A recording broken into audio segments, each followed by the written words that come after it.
Hey everyone, Lloyd here, and welcome back to West of Loathing! And welcome back to loud music. Oof. Okay, last we left off, we got a sword out of a spittoon by a drenched woman. We went to Breadwood and have a whole slew of quests to do, and we set up the train to go into the middle area of the map. So, let's continue. You know, town's gone to pot when the horses are drunk. Okay. I only went here, so I have to check out the rest of this place. Don't be this guy. There's a spittoon! This is a spittoon, an unusually full one. Probably best to leave it alone. Take a closer look. Look, this isn't Mom and Pop's Family Fun Time Saloon. This is a dive bar in a dive town. The people who drink here are mainly drifters and desperados. Don't go splashing around in the literal scum of the earth. I'm gonna. Seriously, don't. This is wrong and disgusting. It is vile behavior. I have my face right up to the thing. What's it look like? No, I'm not telling you. Why are you doing this to me? I had to skip lunch today because I couldn't stop thinking about you and these foul spittoons. I've got my hand right in there splashing around. La la la la la, I'm not listening. You find nothing. You are the worst person in the world. Ha, I found something alright. Like a necrotic skin disorder, I bet. Actually, it's a pair of boots. So there, Mr. Delicate Stomach. Boots. Great. Boots full of bandit spit. I hope you have to invent a whole new kind of trench foot just for you. I hope they name it after you. You got spit-soaked boots. You're just jealous of my sweet new boots.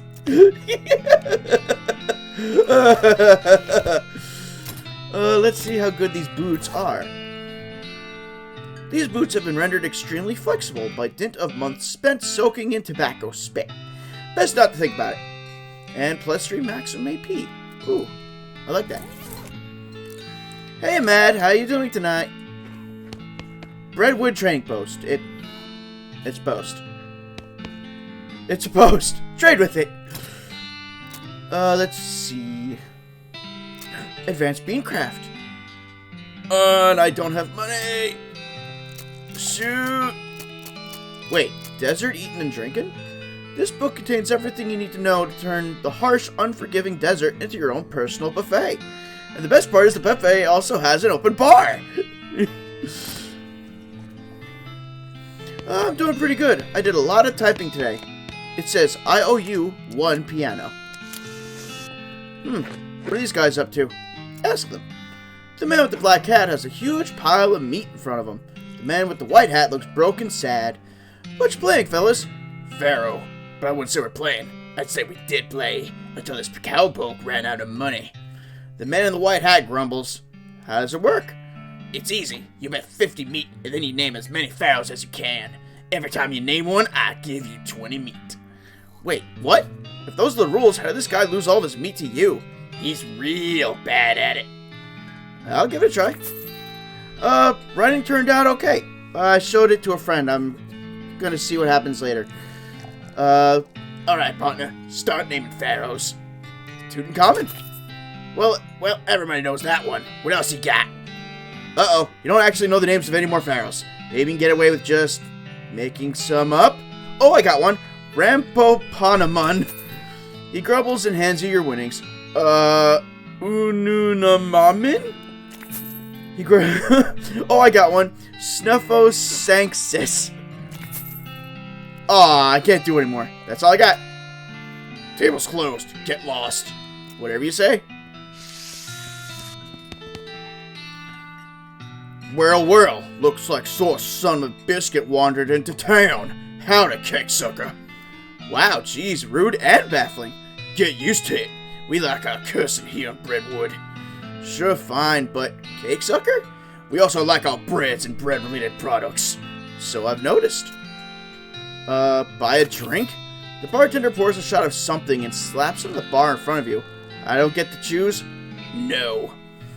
And I got Breadwood bourbon. Thank you. made from the finest dough mash aged in bread barrels and served with a crouton floating in it in a dirty glass. This guy is gloomily washing dishes. He notices you looking and waves you away, irritated.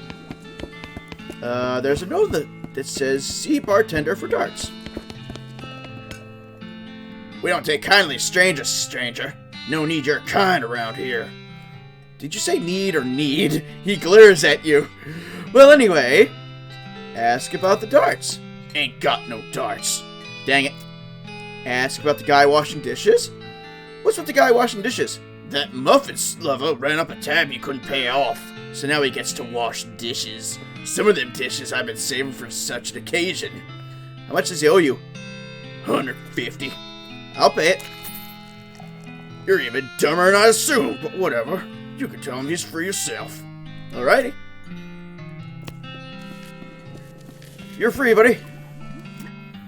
Hey, I paid off your tab. You're free. Huh? What'd you do a thing like that for? I was just feeling charitable, I guess. Well, thanks. But I don't know how to play. I don't know how to do much except washing dishes. Nothing at all? Well, I can also wash clothes. And I can play the washboard. That's pretty much it, though. Send him Dirtwater. Well, there's plenty of job opportunities opening up in Dirtwater. Want to try your luck out there? Well, alright. It's worth a shot. Thanks, pal. He leaves with a wave, and the bartender replaces the sign on the wall. Dishwasher wanted. It's probably dangerous to interrupt this. Just two old friends reminiscing about good times and occasionally showing one another their guns in a non-threatening way. The bunkhouse. Ooh, a potty.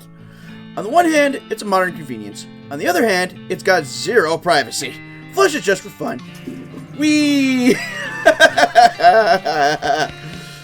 There's some water and a few miscellaneous toiletries provided. Ah, much better. This guy seems very focused on his beard growing. Talk to him. Howdy, are you Reginald? Who the fracasha are you? Name's Lloyd Bootstrap. The mayor's got me investigating some missing mail. You can give me a line or on where to start looking. Oh, yeah, alright.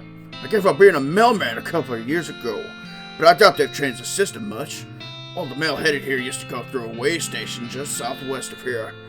I'll mark it on your map. I got the postal way station. This guy's just chilling by the fire. It must not be a very good fire. Talk to him. Howdy, stranger. Oh, sorry. I didn't start off the conversation this time. Howdy, stranger. I'm Hobart Bupper. You're what? Oh, I mean, hi, Hobart. I'm Lloyd Bootstrap. You seem like a traveling sort. Mind doing a fella a favor? What's the favor? Thing is, my only dream in life is to see an owl skeleton. That's quite a dream. I heard they got it put in the Plenty Cemetery, but I ain't got the meat for it. You want a loan? No, I ain't got no prospects of paying it back, but I got a camera, and I figured if you went to the cemetery, you could take a picture of the owl skeleton and bring it back to me. Sure, I'll do that. Great, thanks a bundle. You got an owl camera. Okay, I'll be back. Or, okay, I'll be back. Or, okay, I'll be back, owl. I don't have any pics.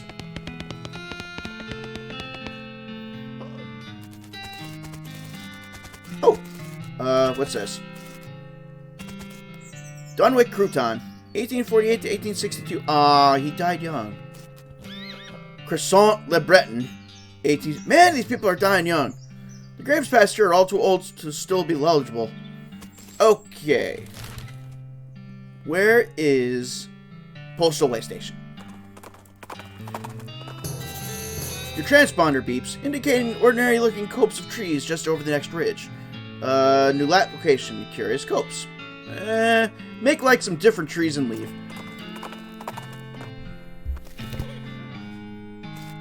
What's up, Gary? What a place is! It's a postal way station. Do you know about mail? How do goblins communicate over long distances? Popping! Spores floating on winds, new goblin growing, saying a message! Oh. Okay. It says, Postal Service property. No trespassing. Trespass. It's a stack of old newspapers. Go through them. Oh, hey, there's an undelivered letter underneath the stack. It's addressed to Roy Bean. What else has it got? Blank postcard. Somebody has removed all the funnies, so there is literally no reason to care about them. You don't even want to know what bureaucratic processes were involved in the placement of this outhouse. Big map of the whole region, with lots of confusing little annotations on it. This cabin is full of maps, but you have no idea what any of them mean. Maybe you can ask about it at the post office in Dirtwater. Yeah, maybe. Alright, so let's go to Dirtwater. I wish this map scrolling could go faster. You've crossed paths with Wandering Sal again. Howdy, Lloyd. Interested in trading? Not now, I'm kind of broke. Alrighty then. See you around, fella. I am super duper poor right now. I didn't want to do that. No, leave. Thank you. I want to go to the post office.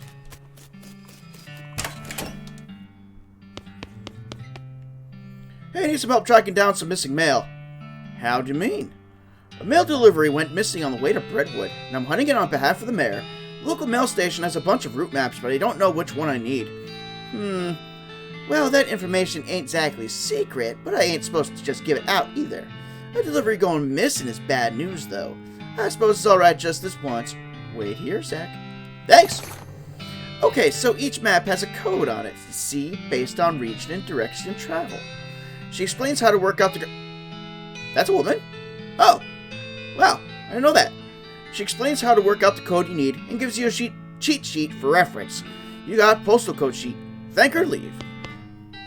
Soki! Thank you for the raid. Alright, how do I read cheat sheet? I hope everyone enjoyed Soki's stream, and welcome.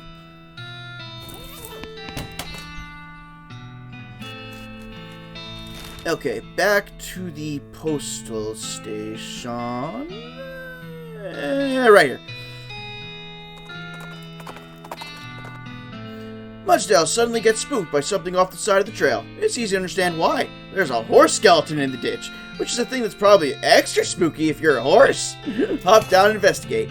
Approaching the horse more closely, you see the tattered remains of a pair of Pony Express saddlebags on its skeletal flanks. The starboard bag is empty, but the port one contains a skeletal human hand with a ring on it. You conclude that either the horse's rider died with his hand in the saddlebag, or somebody is really sad that their skeletal hand they ordered never showed up, even though they paid extra to have it sent Pony Express. Either way, free ring. You got ring of getting places faster. Oh, you played this too? Oh, and hey, Kitsu. Okay, in here? Follow that. You follow the map, and along the route to Brentwood, you find a suspicious-looking house. A new map location. Chuck's house. Something about this house makes you suspicious. You can't quite put your finger on it. The place looks perfectly normal, after all, but you can't shake the feeling that there's something very wrong going on here. Maybe you're just being paranoid. Look around. Oh, all the windows are smashed. Come on, I want to talk. Yeah, there we go. Scary! This is a scary place. There is something creepy about it. It's very quiet. Many terrors. Gary is betting. This tree looks like it wants a hug, but I don't recommend that. It's probably just pretending to be a friendly so it can suck out your soul. A cellar door. Man, I bet it's all kinds of horror down there. Like some kind of medieval torture dungeon. It's locked, but is it locked to keep you out or to keep something in? Whoa, it's a Platco lock. Those things are unpickable. An unmarked grave. Unmarked grave. You approach the door hesitantly. You could be getting yourself into a real bad situation. Knock. You knock on the door. A voice inside calls out. Come in. It's open. It's always open. Enter.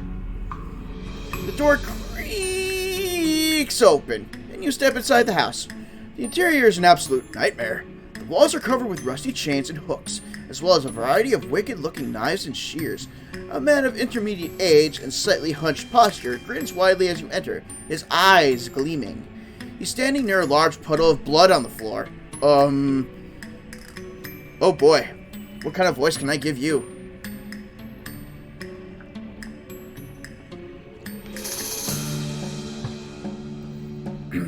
Hello, my name is Chuck. Welcome to my little blood and breakfast. Your what? Blood and breakfast. Oh, sorry. I have a lisp. A lisp? Yes, it makes lewd sound like lewd. And bed and breakfast. I see. People also tell me I emphasize words oddly, but I don't get that at all. There's a lot of blood on the floor here. Ask Chuck about it. I can't help but notice you have a giant pool of blood on your floor. Blood? Oh, no.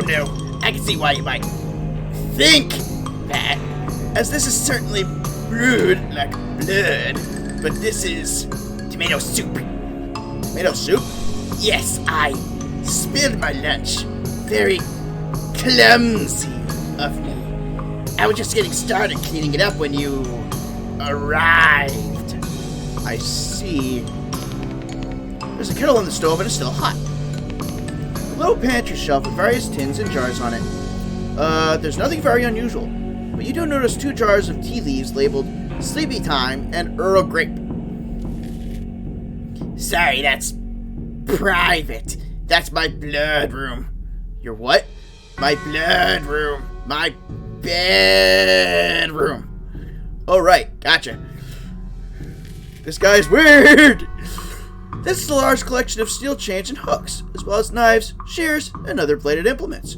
Everything's covered with rust or possibly dried blood, or possibly both. Ask Chuck about them. Ah, you've noticed my collection. Yeah, it's, dramatic. It all belonged to my father, and his father before him. They were butchers. And you? I do a little bit, but not professionally. I broke with family tradition to run my little blood and breakfast. What are you doing? What were you doing? Oh, here we go. Chuck is staring at you. You notice that his left eye has a tendency to drift sideways as he stares and then reset when he blinks, which is not often enough. Talk to him. Excuse me. Yes? How can I help you? You said you're running a bed and breakfast here? That's what I said, yes. Could I have a look at the guest room? It's in the cellar, but I'm afraid it's unavailable at the moment. My last guest has only just checked out, and I still need to clean up the mess. Oh. What's on the menu? Homemade sausages and tomato soup. I also have a special tea blend that's a real knockout. What kind of sausages? Long pork sausages. My grandfather's own recipe. Did you just say long pork? That's right. I make them longer than regular pork sausages. They're more filling that way. This is puzzling and uncomfortable for many different reasons. You mentioned a special tea blend. Yes, a special herbal blend that puts my guests right to sleep. It's very effective. Huh. Yeah, I know, long pork. That's weird. Has a mailman been by recently? Why, yes, my last guest was a mailman. Such a nice fellow. It's a shame he's no longer with us. I hope you just mean that he left. I like to think he'll always be here. In spirit. Thanks. He got made into long pork sausage. I never heard of that before. Oh, switch the labels. Use surreptitiously swap the labels. Chuck doesn't seem to have noticed. Okay. Will you be going to sleep now? Oh.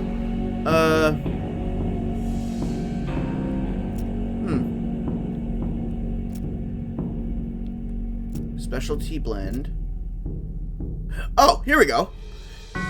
Oh, that reminds me. I left the kettle on. The water should be boiled by now. Would you care for a cup of tea? No thanks, I'm good. Chuck pours himself a cup of tea and sips it while staring at you. After a bit, he starts to look drowsy. Oh my, I'm coming over all sleepy. Perhaps I should get my hood down for a few minutes. It's been a long day. Please excuse me. Sure. Bye. Oh, wait. May I enter his room now? Yes. I'll just take a peek at your crap. Going through Chuck's drawer seems like it may be not a good idea. There is a key on top of the dresser, though. Yoink! Yoink indeed!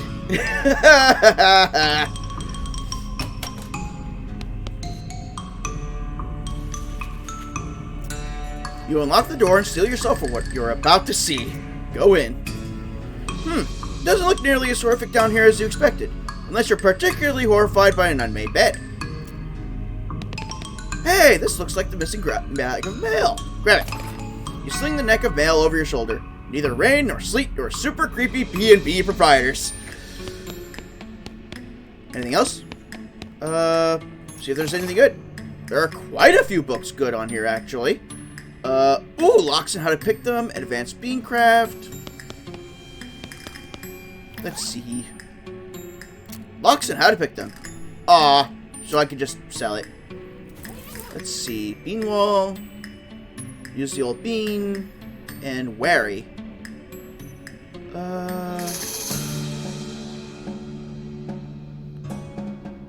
I guess use the old bean? You read the meditation techniques and spend a few hours practicing them.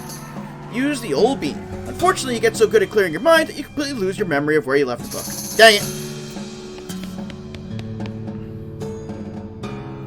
As you're climbing out of the cellar, a mailman approaches you. Oh man, thank goodness! You found my mail! This mailbag is yours? Yeah! I've been stressed out lately, so I took a day off and rented a room here for a sort of mini vacation. Chuck's a great guy. A little weird, I guess, but real personable. And his cooking is great. The tomato soup and those big great sausages, his tea did wonders for my insomnia, too. It did seem pretty effective. Anyway, I forgot my mailbag and wasn't sure where I left it, so I've been retracing my steps for ages. Thanks for finding it. Sure, no problem. Here you go. The mailman walks away with the bag over his shoulder, whistling a cheerful tune. Well, that's sorted, I guess. Okay, I'll, report back to Redwood. Well, here's a thing out of nightmares. Maybe not your nightmares specifically, but definitely someone's. A human skeleton scuttling towards you, crackling with blue electricity, and making a loud hissing sound noise that sounds like a cross between a nest of angry rattlesnakes and a broken radio. Fight him. An electrified skeleton.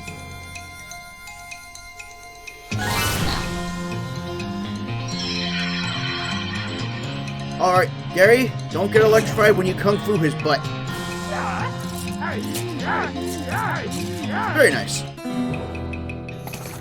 You won. It takes a while before you're sure because most of the skeleton's bones keep twitching afterwards. Okay.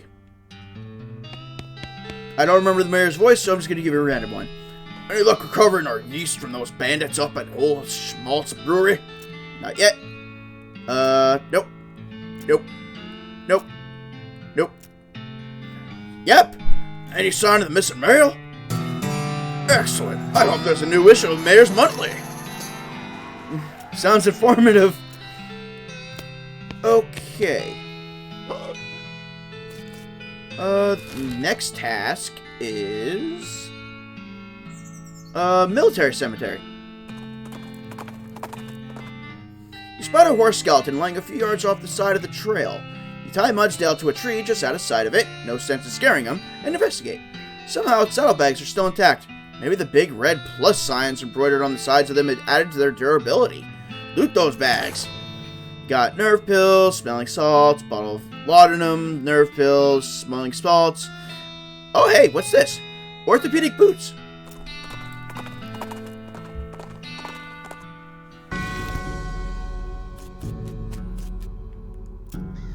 Look, through a gate, many of stone crosses. Those are graves. I guess military graves, since they're all the same and in such neat rows. Soldiers? Yeah, even when they're dead, the officers make them line up. Yep. There's a shovel here. It's the Caretaker's shanty. Investigate. You poke around the shed. The Caretaker appears to have been shirking his duties for quite a while, judging by the dust and cobwebs. Looks like the mayor was right about him having wandered off. Guess you're gonna have to fetch him back here to do his job. Look at the tools.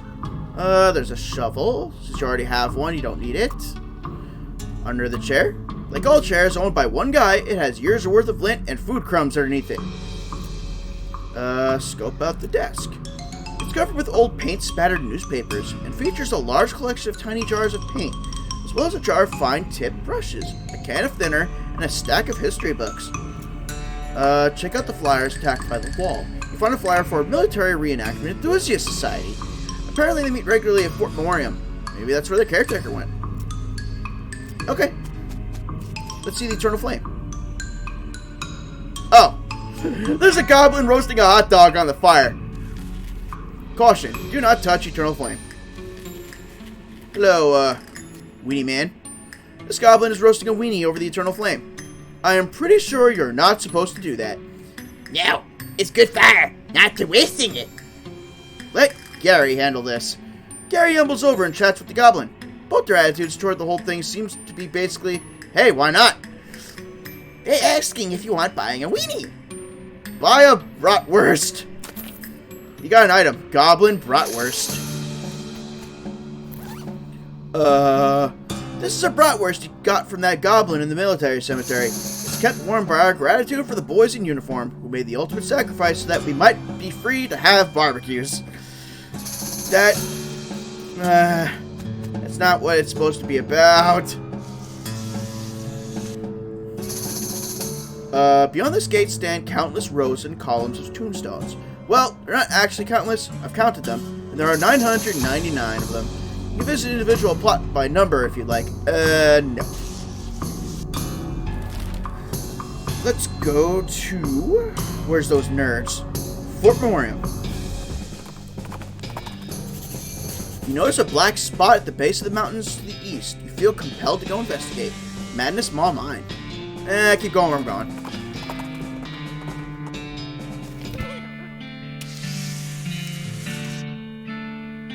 Which one was the Caretaker? I think it was you. Yeah. Are you the cemetery Caretaker? Not me. I'm an emergency telegraph operator. Doesn't that mean you should be at your listening post? It's alright. I have my portable. What's this kinetoscope reel you're talking about? Oh man, you haven't seen it? Dickinson experimental sound film yet? It's amazing. What's it about? Well, there's two guys dancing while a third guy plays a violin into a huge cone. You can actually hear the violin. It's so great. And then a fourth guy walks in. What does he do? Nothing. That's where it ends. Sounds pretty avant-garde. Take my leave. Is it you? Are you the cemetery Caretaker? Yeah, that's me. Did one of the other guys tell you? I try to keep it hush because people assume you're a weirdo if you work in a graveyard. I'm actually here to tell you to get back to work, because skeletons are wandering out of place and causing trouble for the neighbors. Aw, nuts. Alright, well, look, I'm on a real winning streak here. I'll go back once it's over, okay? Need a foxin'. Leave him alone. Darn. So, that has to wait. Oh, I have a letter. A spiky, bright blue shape catches your eye. You hop off of Mudsdale to investigate it more closely. It's a Hager's agave. They're native to Panama, but they can grow in these parts, especially in places that are too hot for teachers to be comfortable. I can't. Arby State Aid. Oh wait, this is the hideout. I need the actual Roy Bean house. Off to one side of the trail, you spot a cactus that doesn't look quite right. Specifically, it doesn't look right because it has a goblin face. As you get closer, you become pretty sure it has to actually just be a goblin in a cactus outfit. It gives you some annoyed side-eye and tries to wave you away, but the cactus arms aren't very mobile. You know a guy named Cactus Bill. Shh! Away going! Talk to it. Why are you inside a cactus? Watching cactus herd for keeping safe from a predator. What predator? Any predator! Desert tortoise, cactus eagle, other goblins. Not going away. You're ruining my disguise. Leave him alone. Why am I missing so much outfoxing? Hey, Roy. I found this letter addressed to you. A letter? Give it to him. He opens it, reads it, snorts derisively, and tosses it into the fireplace behind him. Thanks anyway. Nod. How you doing on them jelly beans, kid? I'm still looking. Okay, so... soup stock load. You encounter a goblin wearing a battered cowboy hat, 2 large spurs, and a rusty sheriff's badge. It seems extremely excited to have spotted you, and though it tries to put on a stern face, it can't mask its glee. Listen, crime doer, you're under arrest. What? Why? What'd I do? Crimes! You're so much criming! I am never criming! Telling it to a judge, crime doer. Talk to it. What makes you say I'm a crimer? Well, looking at you, looking at all this criming. Have Gary deal with it. Gary intercedes, presumably as your attorney, eventually manages to convince the other goblin that you haven't been doing any criming. The goblin seems very disappointed and awkwardly moses away with his oversized spurs jangling. Woo!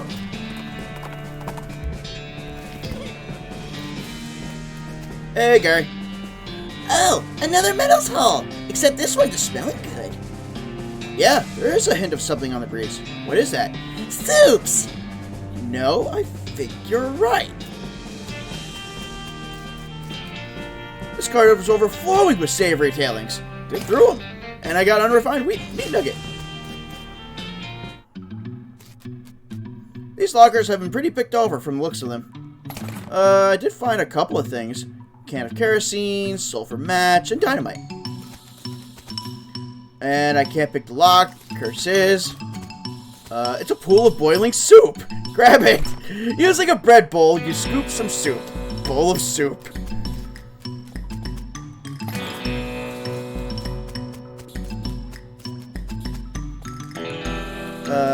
Ooh. Knapsack. It's mostly filled with trash, but you do find a spooky white mask. Weird. You got a cultist mask. Whoever was camping here left in a hurry. This elevator is inoperative. Attempt to fix it. You see 3 different sized bolts on the side of the elevator, which are all very loose. There's a sign that says 3,200 pounds pressure required, and some sort of gauge which currently reads 0, whatever that means. Looks like you're gonna need a wrench. Darn it. Reboot Hill? You find a lone tombstone off the side of the trail. It is the final resting place of Matt Treasurehaver, who died many years ago. Intriguing. Dig you up. The grave turns out to be disappointingly treasure-free. You got a gold skull and a handful of loose teeth. Ooh. Reboot Hill. Don't worry, it's just paint. Wow, these trees. Hello. Such trees they are for spooking. Yeah, no kidding. These are grade A scary trees. I hope they not my souls to sucking out. I don't really know anything about goblin religious beliefs. You guys believe in souls? Yes, but we... sharing? It's complicated. Weird. Okay.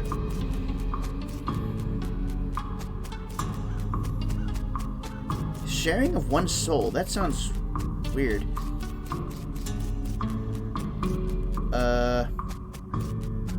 Anything? Wait, strange. There's a keyhole in the trunk of this tree.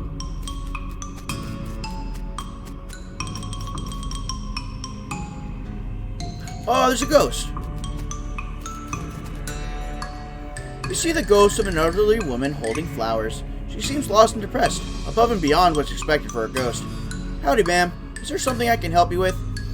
Oh, it's awful. I can't remember. I can't remember at all. Let's start at the beginning, okay? Well, you see, I had 4 daughters. They married 4 brothers, the Smith boys. And after that, they each had 5 daughters of their own. Unfortunately, I outlived every one of the 24 of them. You know you're a ghost, right?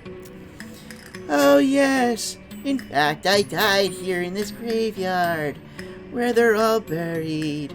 I came to visit them, and I suppose my poor old heart finally gave out. That's not a problem, though. 95 years is a pretty good run after all. So what did you forget?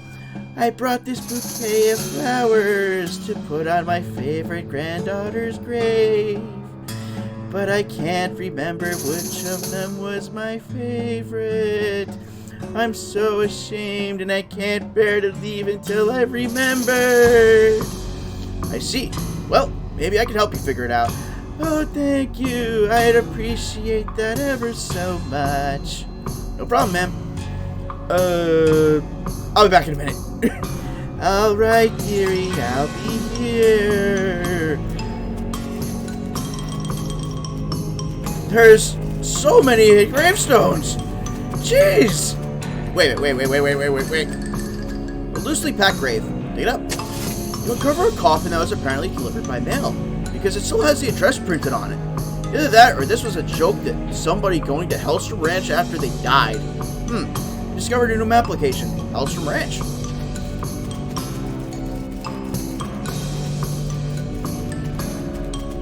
Sorry, can't help right now, Granny. Oh, wait, these are different. Billy Spider McKinley. Turned out to be way more than one. Rebecca Smith. Wise old Jed Marmot. This time, the bar ate him. The ground here seems pretty soft. You got a marmot skin cap. This hat's original owner was a crack shot. He lost his gun in a card game and got eaten by a bear almost immediately afterwards. Peggy Immortal. Kinda ironic. Big Bob Hurlingham. Gone to the big pie eating contest in the sky. The ground here seems reasonably soft. Dig it up. You got a tripe pie. Tripe pie. This is a pie crust filled with intestines. It just goes to show, one man's nightmare garbage is another man's dinner. Biff Bunkerston. He was a real butt face. Snidely Crandallsworth. He was sort of like a Benjamin Button kind of thing. Annette Centabomb. Tried to eat her way out of a bear. Clean Willie Hinks. Really is gonna hate this burial thing. Buck Jeansley. Nobody ever saw a man die that way before. And there's a bunch of skeletons. Look, there's a whole gang buried here. Wade in. Got the jump on him. Let's see. Golem. What else can I do? Use the old bean.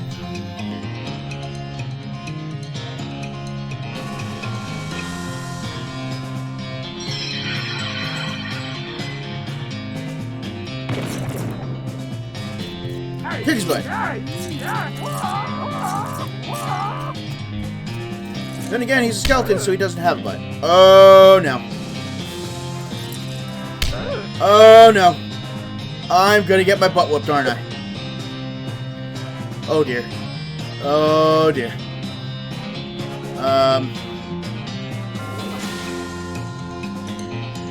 Okay, I don't like you. This guy. I do not like you. So, eat dynamite.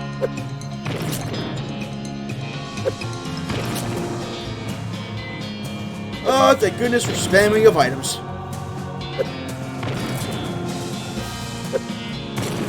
Okay. Next one.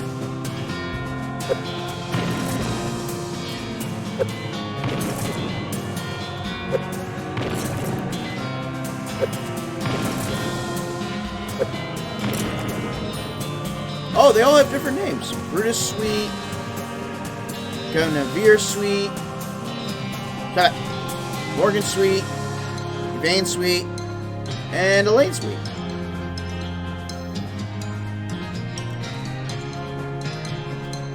No! I attacked Gary by accident!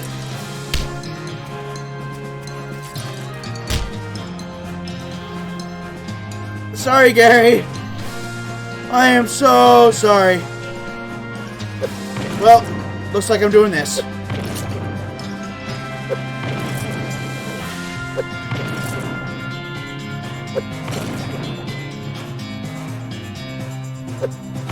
Thank goodness for dynamite. Not thank goodness for my stupid fingers.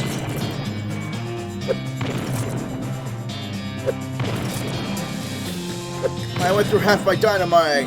Victory. You defeated that whole gang of sweet skeletons.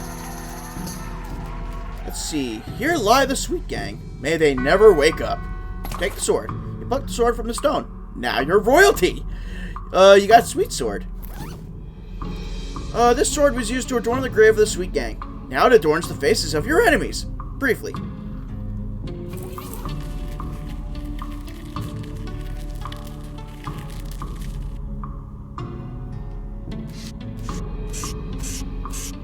What else we got? This tombstone is big and fancy, and has a door in the front. Open the door. Inside, there's a document and a weird metal object. Read the document. The document describes a tontine, burial wishes of Chet Bustersley, and a weird sequence of letters. B-T-L-I-T-R. Huh. Take the object. You pick up the object. Looks like a piece of a broken key. Oh yeah, because that tree actually had a, lock on it. Crud. I can't do anything with the other two.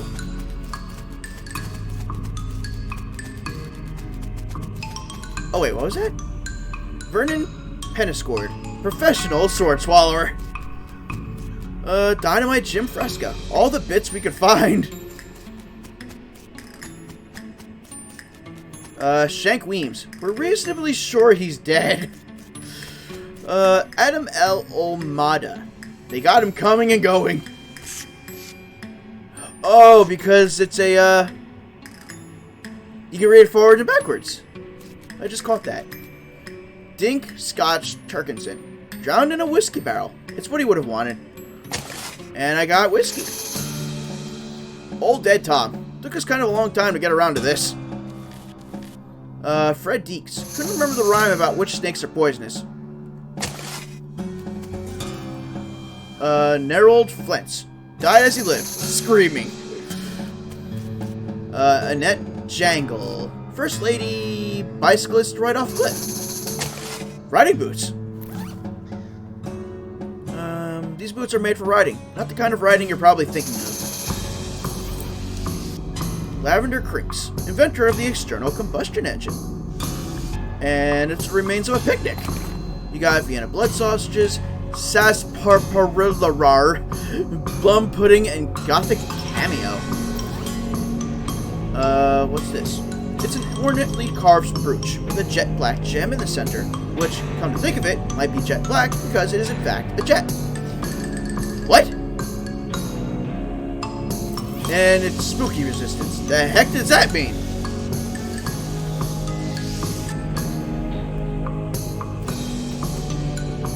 Xavier J. Hornhog ran for mayor right off a cliff. A lot of cliff deaths. Gina Slapradish ate too many wasps.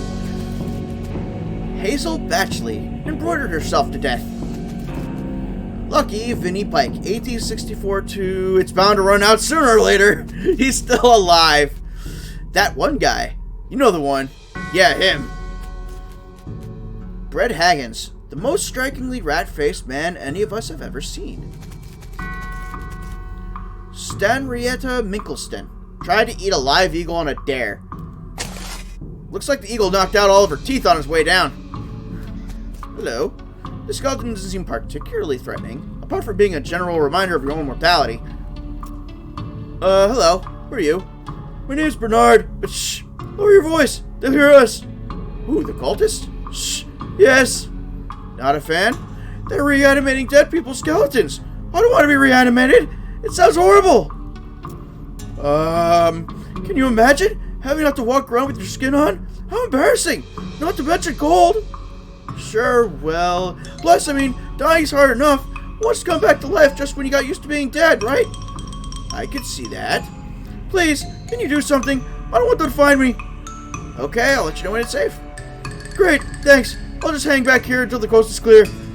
Leave. You are a weird skeleton. Weird skeleton. Pull it. What the hell? Bones? Paulette Tewksbury. Died of a disease we don't have a name for yet. Oh, based on the contents of the coffin, you'd have called it Exploding Skull Syndrome. Perletta Fink. Territorial Scoffing Champion. You're not going to get past this barrier of whirling bones without, well, making it so there's no barrier of whirling bones here anymore. Dispel them. Your mystical prowess makes short work of that flimsy magic holding those bones together. Nothing to it. These cultists look like they're barely maintaining control over the skeleton. Wait a while and see what happens. You hide behind a tombstone and wait. After a few moments, the skeleton wrests itself from the cultist control and goes on a rampage. Bones and teeth fly everywhere, and none of them belonging to the skeleton. That gives you any indication of how the fight turns out. Seemingly satisfied with the carnage it has caused, the skeleton scratches something into the ground, and then shuffles off to the south. Yikes! Grutch? What's Grutch? There's a black book on the pedestal here. Next Max. That room. Nothing left but boots and teeth. Peninsula Wackersley. Nice lady, but a really unfortunate name. This is a hastily constructed, very shallow privy. You open the door and dig around the detritus. You find a mostly burned scroll. Burned scroll?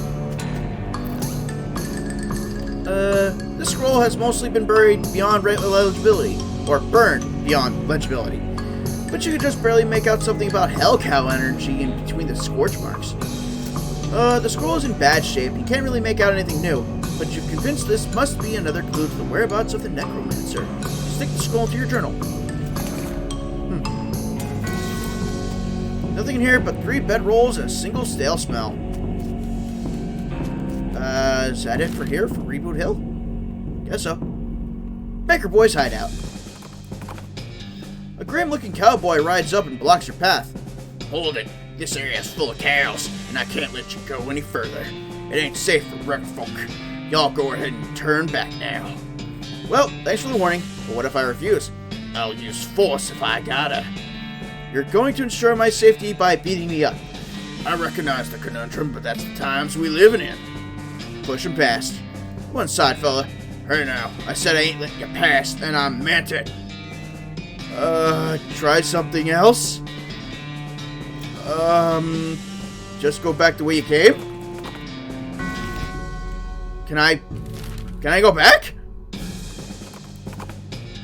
Mudsdale takes a shortcut through what you take to be an old cow graveyard. Suddenly, the entire graveyard's worth of bones clatter together into a giant, antagonistic pillar of evil. Antagonize it back. Oof. A cairn cow. Alright, the old bean. And let's just beat this thing up.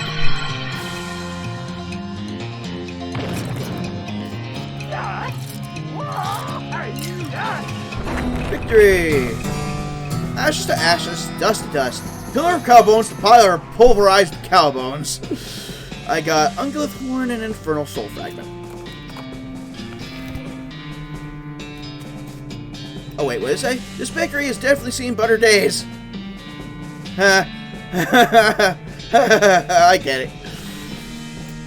A bakery seems like a strange place for a bandit hideout, but I probably should have stopped being surprised by now. Bakery? Where people bake bread. Do you guys have bread? Sure, yes. They're making a bread's a cactus. Cactus bread. I thought cactus would be too watery to grind into flour. No, not a whole cactus, just pricklers. Huh. Okay.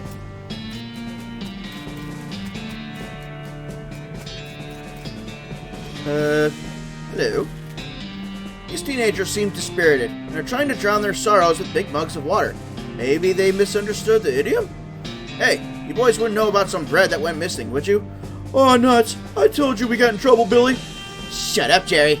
Way to just blab everything, dude. Calm down, you two. The mayor just wants his bread back. Hand it over and the trouble you'll in will be minimal. It ain't that simple, mister. We sold that bread for money to start up this bakery. Why? Because we wanted to make something of our lives. Everyone in Breadwood is just bums. Plus, like, everyone needs bread, right? So we figured we'd make it big. Okay, well, no problem. We take the mayor of the bread you've made and call it even.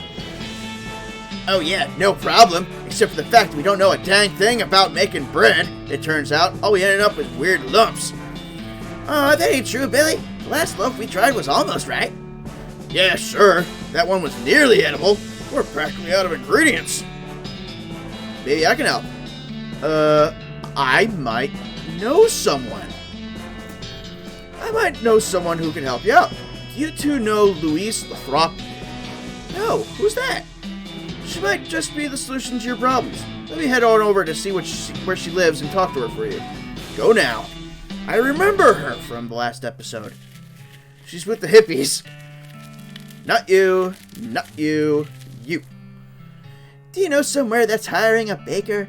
Heck, even unpaid would be better than this if it comes with room and board. I just want to get out of here. I do happen to know of a bakery that needs some help. Really? What? That's wonderful. Oh, jeez, I can't go like this, though. I'm filthy. Nobody would ever let me step foot into their kitchen looking like this. Do you have a bar of soap I can mooch off you? Sure, no problem. Oh, thank you. Thank you so much. You give her a bar of soap and directions to the Bakery Boys bakery, and she sets off to find somewhere to take a bath before her job interview. Sure feels nice to help out. Okay. I'm close by the circus. I wonder if I can do that, mysticality thing. There's a crate in the road, which is not a crate's natural habitat. Poor lost crate. Maybe you can help it. Open it up. You get a length of rope and a lasso.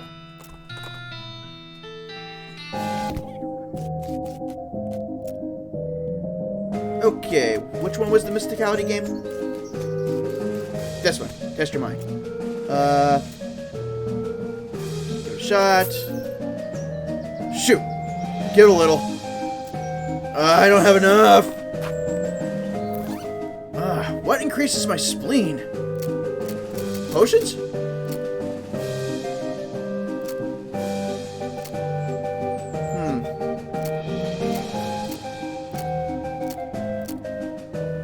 Oh, wait. Increases mysticality by 3 for the rest of the day. Yeah. A lot of nerve pills. There we go. Yes! I got over 30.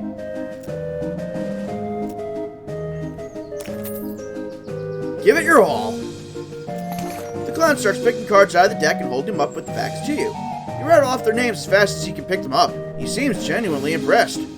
That, sir, is so remarkable as to be practically frightening. Looks like we have a winner. You got circus show ticket. The show will be starting soon. Don't miss it. Thanks. Will you let me in now? Nope. Ooh, got a bit of lag there. Weird.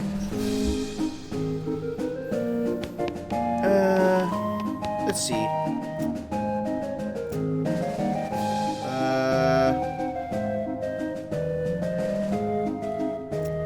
I remember I went through this dialogue before.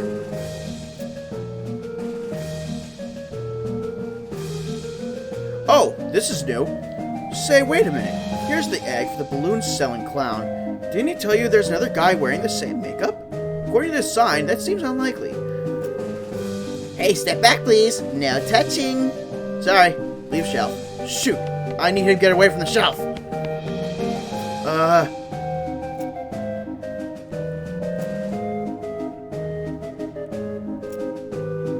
Oh! Does he ever blink? You mean wink? Heh. Nope, No eyelids. I gotta toss a bucket of water over him once in a while so he don't get too dry. He does look a bit dry now that you mention it. Yeah, it's getting about that time. Excuse me for a minute.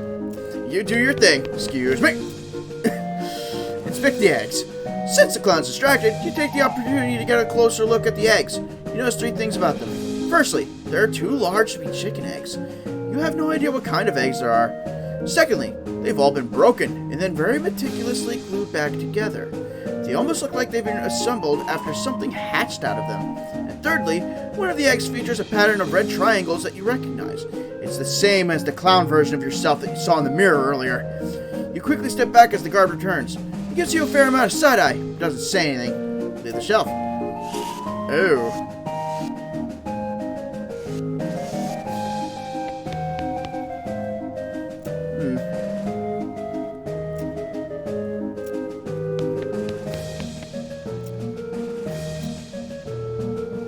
What can you tell me about these eggs? Alright, nothing new. Huh.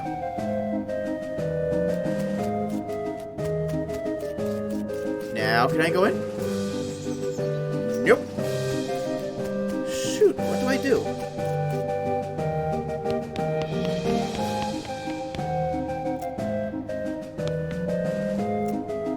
Oh, I'm sore.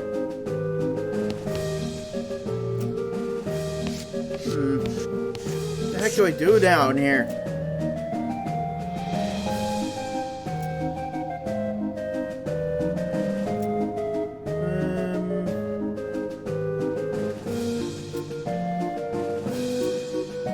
It's all the same stuff.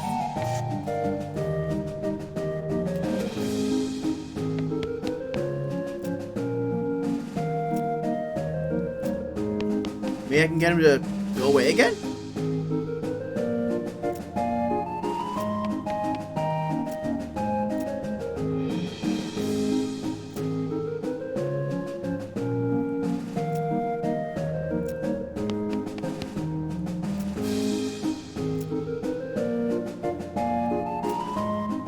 Oh, shoot! What's this?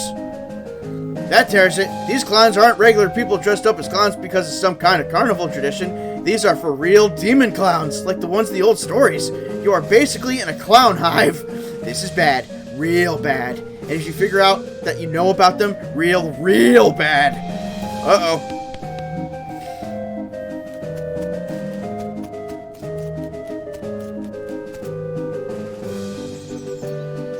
Crud. There's gotta be something in here I'm still missing.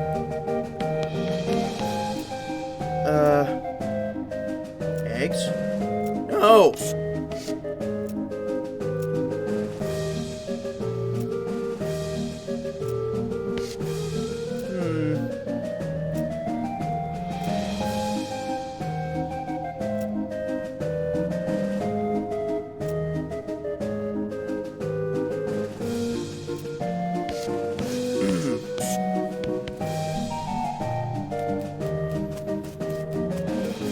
Can I just walk in?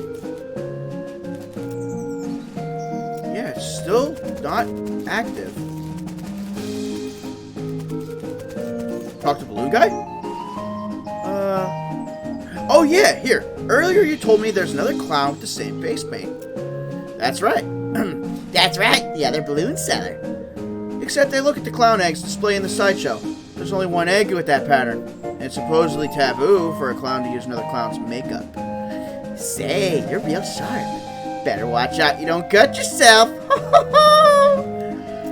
So what's the deal? You're right, there's just me. I walk around the midway and sell balloons at both ends. When people ask, I like to have a little fun with them. So you're not actually following me around. Ho, why would I need to do that? You aren't dangerous or anything, right? Right. Anything else I can do for you? I'm good, thanks. Please, let me in the show. I've been a good boy. Yes! Ticket, please. Ticket for what? Barnaby Bob's Stunt Spectacular. Here's my ticket. Okay, go on in. Show will start soon. He enters the stage area.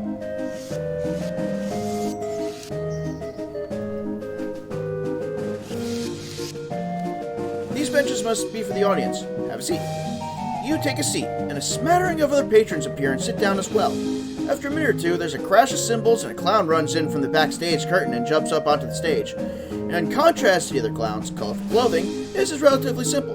Black wool trousers and a bright crimson shirt under a pale tan leather jacket with fringe on the sleeves and a red heart painted on the shoulder. His face paint is plain white without any colored accents, contrasting his curled black mustache and thin goatee. A snappy silk top hat with a rakish tilt tops off his outfit. He doffs his hat and bows with a deep theatrical flourish, and the small audience claps politely. Thank you, ladies and gentlemen, thank you, and welcome one and all to Barnaby Bob's Perfectly Normal Traveling Circus Sideshow. I hope you've been enjoying the attractions and distractions of our little traveling carnival, and now it's time for our star performance, the main attraction. Ladies and gents, put your hands together for... A loud drum roll starts as he gestures to the curtain, and then the cymbals crash again. The clown puts his hat back on with a chuckle. Me, Barnaby Bob! Much obliged, much obliged. You're far too kind. Why, I haven't even shown you anything yet. With a laugh, he flips a large Bowie knife into the air. You didn't even see where he pulled it from. The knife glitters as it spins. He catches it and flips it in the air again, this time catching it and balancing it on its point, on the tip of one finger. He holds that pose very still for a moment, then jerks his hand out of the way. The knife thunks into the wood of the stage floor, deep enough that he has to give it a jerk from side to side before he can yank the blade free. He winks broadly to the audience. Wouldn't be any fun if they weren't sharp, would it, ladies and gents? He pulls 2 more knives from his jacket and begins a flashy and elaborate knife juggling act.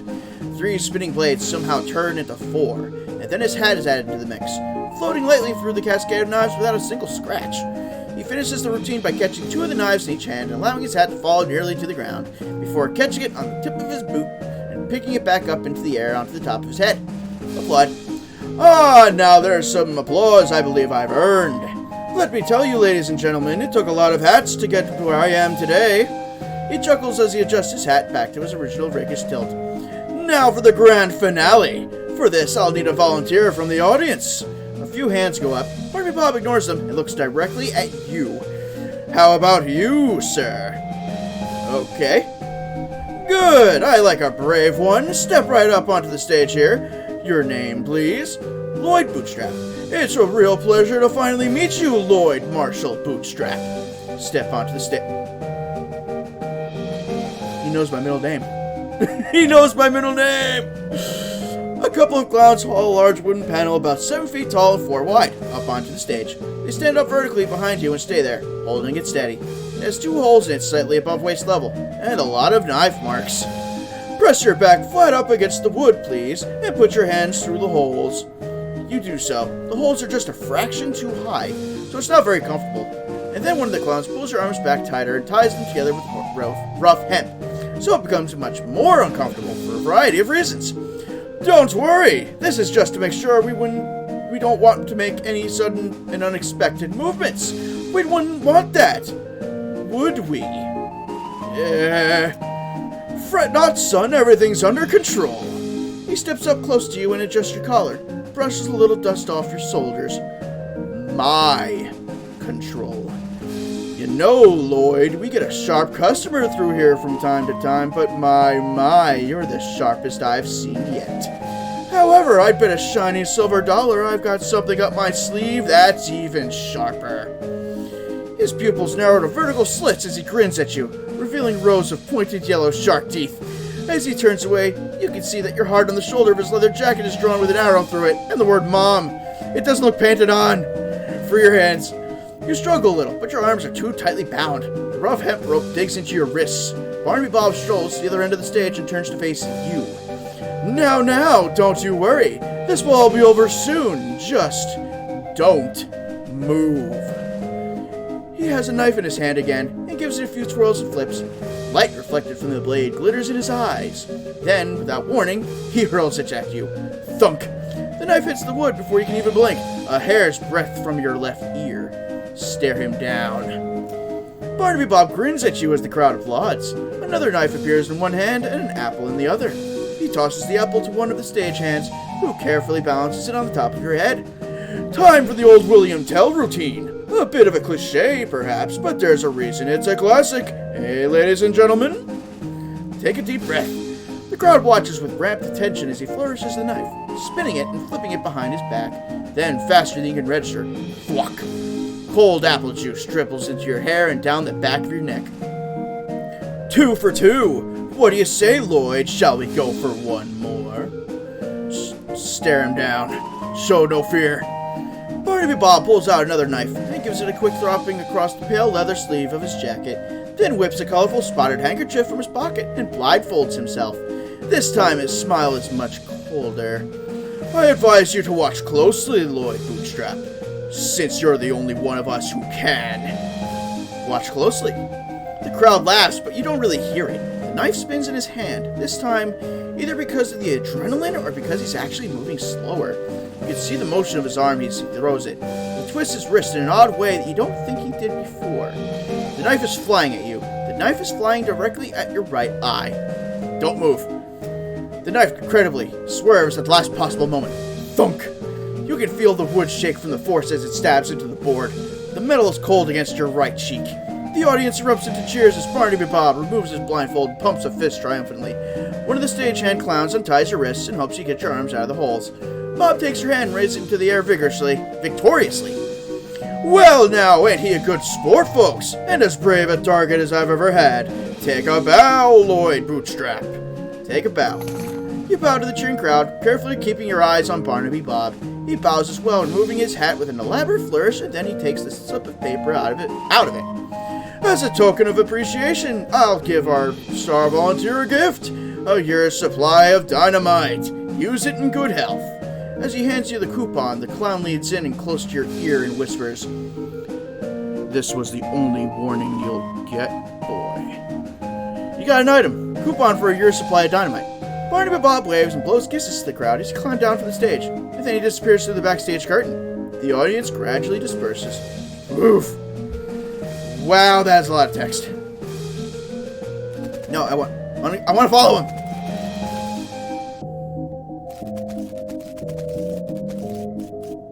This old trailer is probably Barnaby Bob's office. The wagon is old but well maintained. A brass plaque on the door reads, "Barnaby Bob, confirming your suspicions."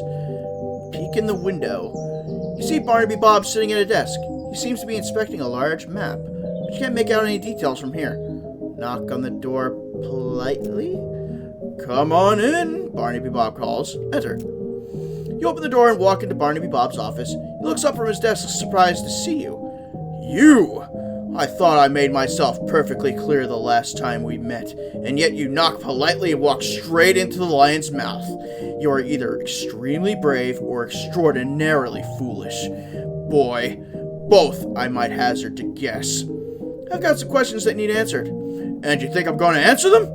If I didn't find you amusing, I'd vanish you off the face of the earth for what little you already know. I appreciate that, but I just can't let this situation unresolved. What curiosity did to the cat is going to seem like a Sunday picnic compared to what I'll do to you if you anger me, boy. Go ahead and ask your questions, but bear in mind, I already gave you a fair warning. Who are you? The clown smiles sarcastically at you. Why, I'm Barnaby Bob, at your service. You know what I mean. And if my estimation of your intelligence was not entirely off the mark, you'll already know the damn answer. You are wasting my time and yours, and you have precious little. What are you doing here? Straight to the heart of the matter. Well now, I had you pegged as a clever one, so why don't you tell me? You're here because of the cows. Perhaps you've got a brain rattling around in that skull of yours after all, boy. That's correct. The cows came home, as you say, and we followed them. Why? Why? Don't disappoint me now that you've impressed me, kid. Think about it. Your age-old enemy that you've been fighting since time out of mind ups and leaves. No farewell, no postcard. Wouldn't you want to know the hell was going on? You don't know? Dear, oh dear. I've gone and said something I probably shouldn't have. Buddy, you are treading on some dangerously thin ice right now. I hope you are thanking your lucky stars that I consider you to be essentially insignificant. I can hear those gears ticking in your 3-pound dog's dinner you call a brain, son. Now it's my turn to ask a question. How are you going to convince me that I shouldn't just make you disappear like a fart in a tornado? Well, make it good, Lord Bootstrap. Make it good, because you get one chance at this. You need me? Do I now? And what, pray tell, do I need you for? My freak show is plentiful. There aren't enough of you to be an army. You're just a scouting party. You're reconnaissance. You're here to gather information. Yes, and? You can't do that efficiently. Not the way you guys look. You stand out too much. You need a human scout. Don't you play games with me, son of Trim. You are talking to Barnaby Bob, Duke of Hell, and I can make your worst personal nightmares look like a choir of softly singing angels. I'm serious? Look, I'm not your enemy. The cows are. And if you're after the cows, not humans, then you aren't my enemy either. The enemy of my enemy? Can't imagine we'll ever be friends, Bob, but so long as they're mutually profitable, I think we can come to an arrangement. You promise to leave the people of this world alone, and I'll tell you anything I find out about the cows. I gotta hand it to you, kid. You may well be the first human being to leave old Barnaby Bob speechless. You got a deal? All right, I agree. We won't make any trouble for the humans. You bring me anything of interest you find about the cows. Hell, if it's good, I might even pay you. Good. You're a smart fellow, Lord Bootstrap.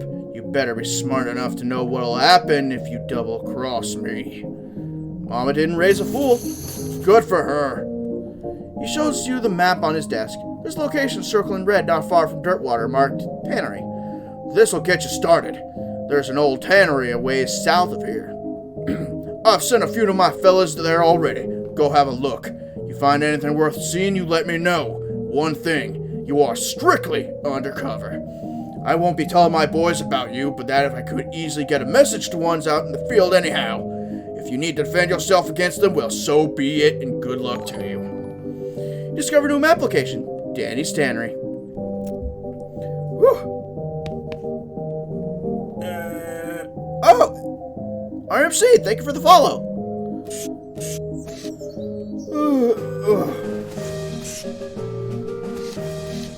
I really need some kind of dashboard to give these people voices justice. Danny's Tannery.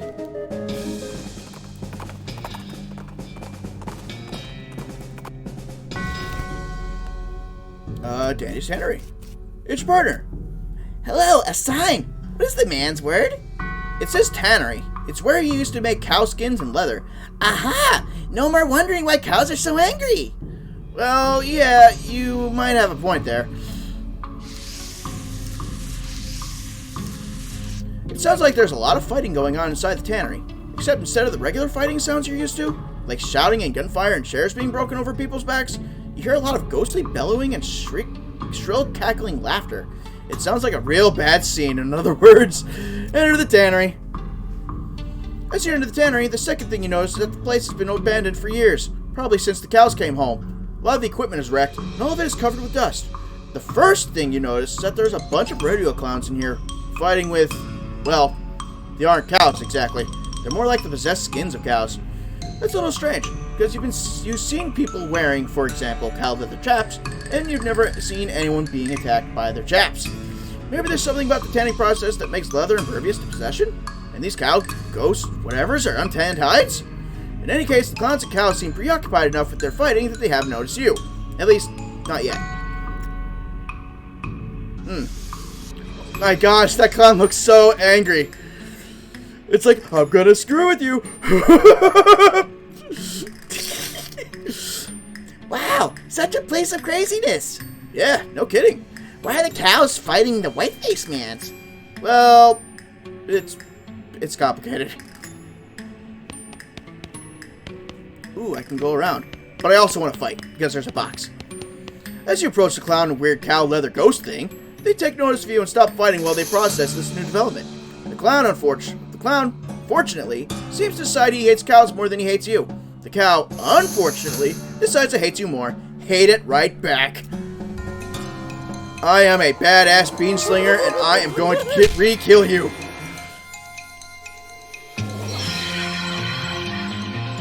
Get out of my face. You beat the cow, but the enemy of your enemy is apparently not your friend, because the clown decides it's his turn to be on the right side of the screen. Uh-oh. I'm angry.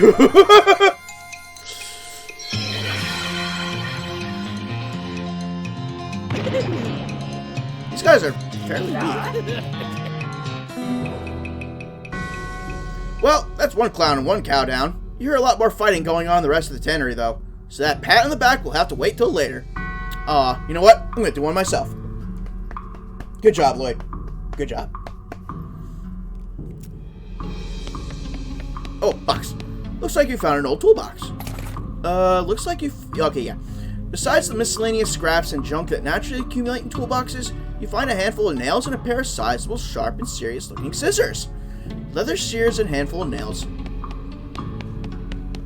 Lie, manure, lie. What is lie?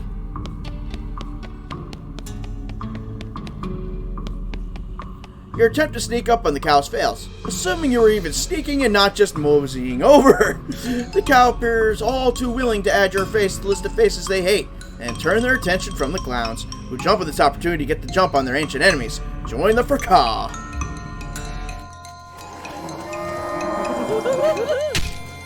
Yeah! Clown Brothers!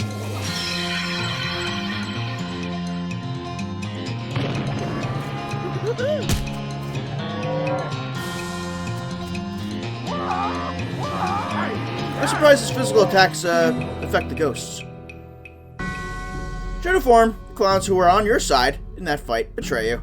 Damn clowns. There's no good clowns. Ever.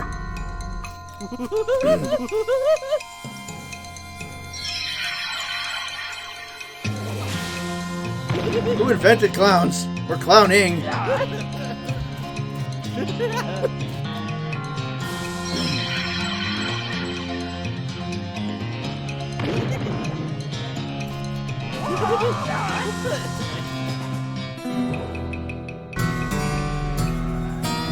It feels kind of strange to be fighting alongside demonic clowns, but I guess war makes strange bedfellows. Ugh. Please ignore the fact that I just used demonic clowns and bedfellows in the same sentence. Back to exploring. This scene has the makings of a real brawl. Not only does one of the clowns have a nasty look in his eye, nastier than typical I mean, but one of the possessed cowhides is stretched on a tanning frame, which makes it stronger somehow, I assume? Bring on the brawl.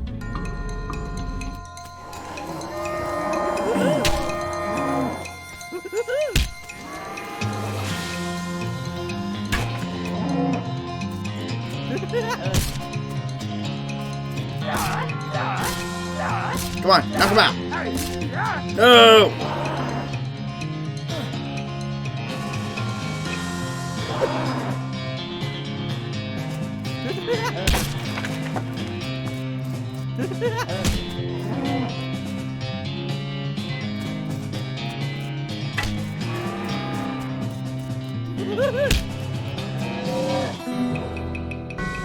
Guess what? The clowns turn on you after the cows are all dead. This is not surprising.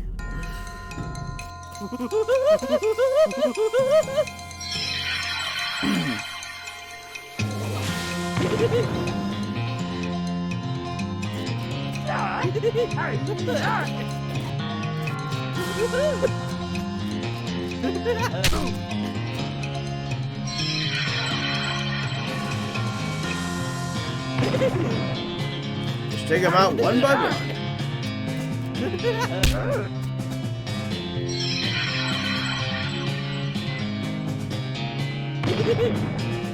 Ooh, that one's a little more meatier than the others.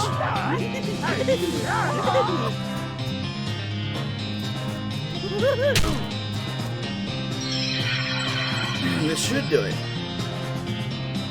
There we go. Woo! What a mess after that fight. What a mess the floor is afterward. At least now you're free to poke around the scenery. You got a varmint skin knife and a tannery backdoor key. This body must have been laying here since the cows came home. There isn't much left of him. This body... Oh, yeah. You poke around in the tattered shreds of his clothes and find an old key. Tannery's St. Rage key. Pile loose boards.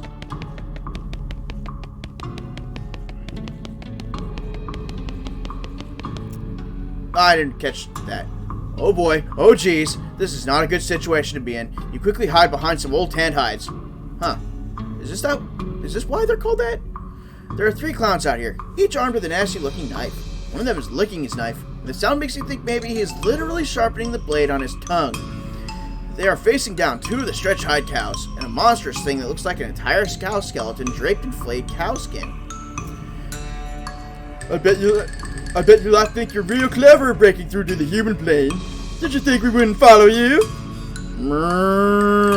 Did you think you'd find a weapon here to use against us, or are you just trying to escape?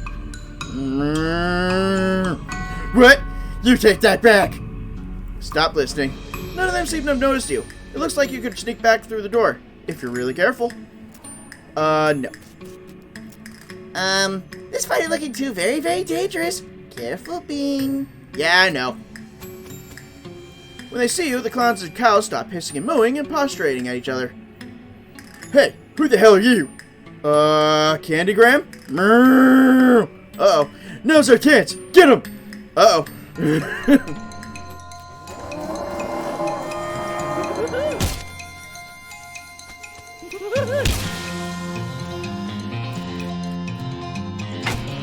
Oh, you are a tough one.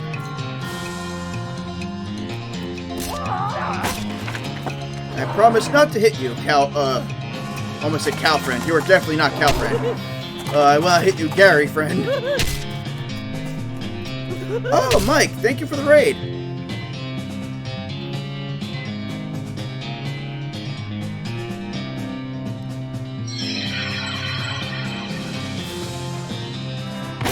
Ooh, that made it explode. Nice. Hey, Gary, wow, you do nothing to this cow.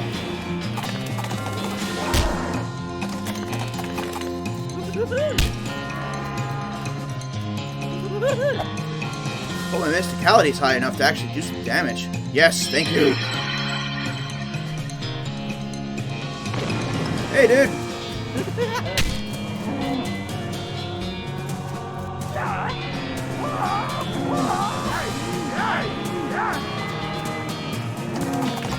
Ooh, I forgot. That ability has the effect of fire. Ooh, knock him out. This will.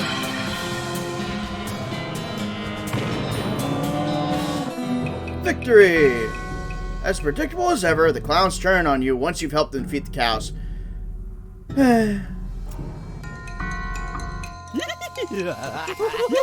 Alright, which is the weakest? You.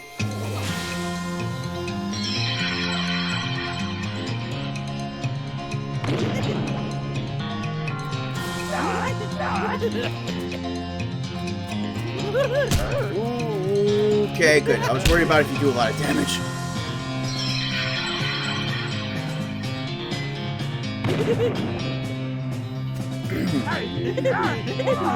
Ooh, your defense is high, though.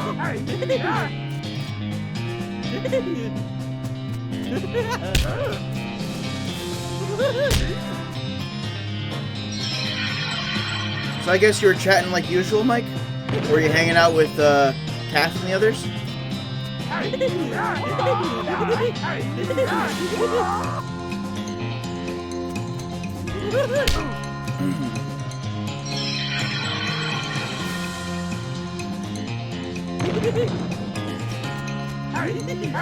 Come on, Gary. Yes! Good job, Gary. Woo! It's a good thing the clowns hate cows more than they hate humans. That fight would have gone way worse.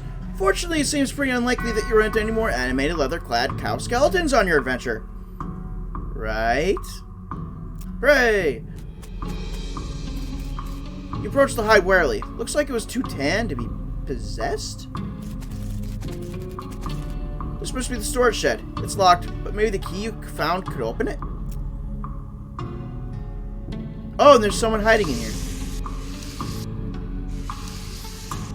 There's a guy back here hiding behind a barrel. He isn't very good at hiding.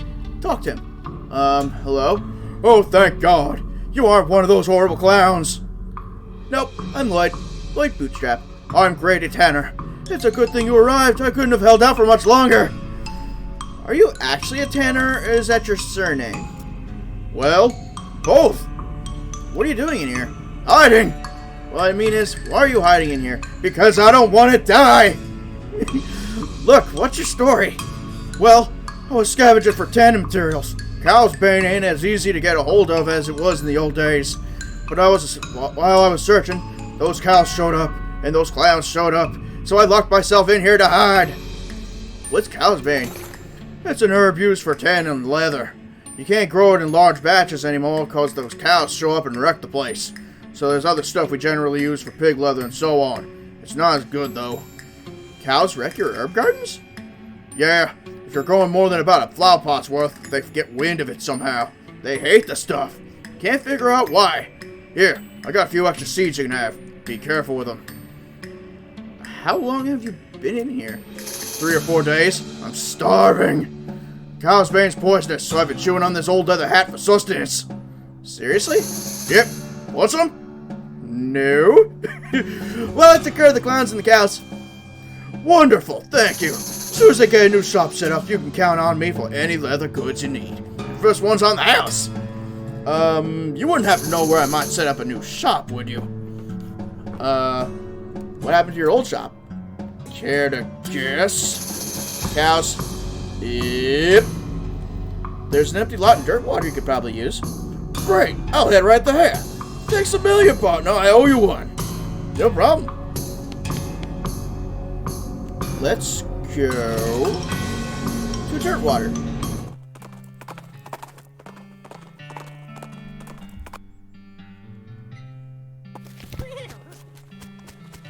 Oh yeah, I also have a postcard. So let's send a postcard to our brother. Hi, I'm Lloyd Bootstrap. Any mail for me? Nope. Darn. Well, I'd like to send a postcard. Oh, yeah. Okay. Jail. Hot dog. Oh, Grady's fine other goods.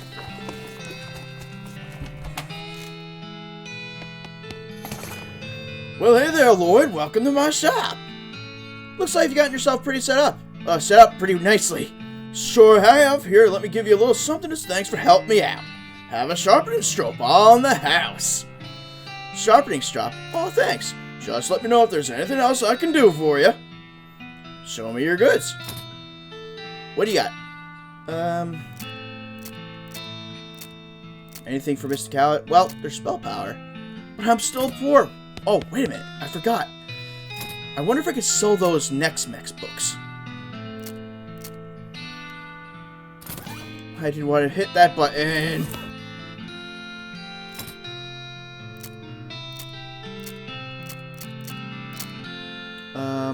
Yeah, here we go.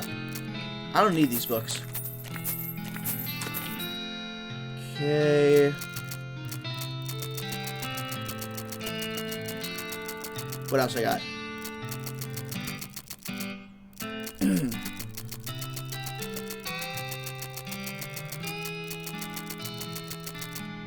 Unrefined meat nugget.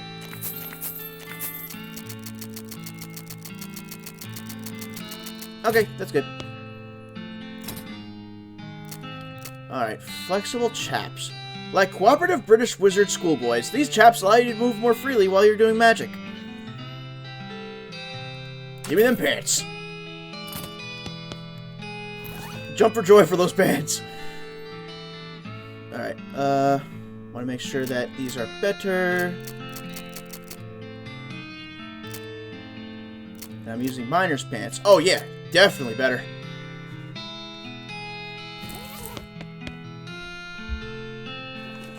Alright. Let's go back to Barnaby Bob and tell him what we found.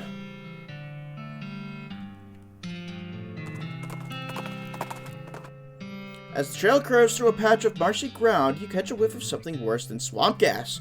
It's a stank above. A cow skull floating in a cloud of noxious vapors, and it saw you even before you smelled it. Attack it.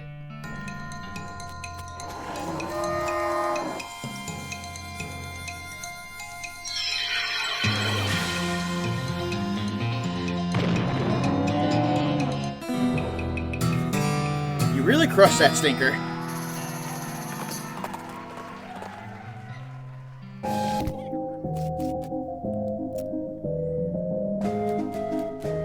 Alright, Barnaby Bob, I did your work for you. What do you have for me?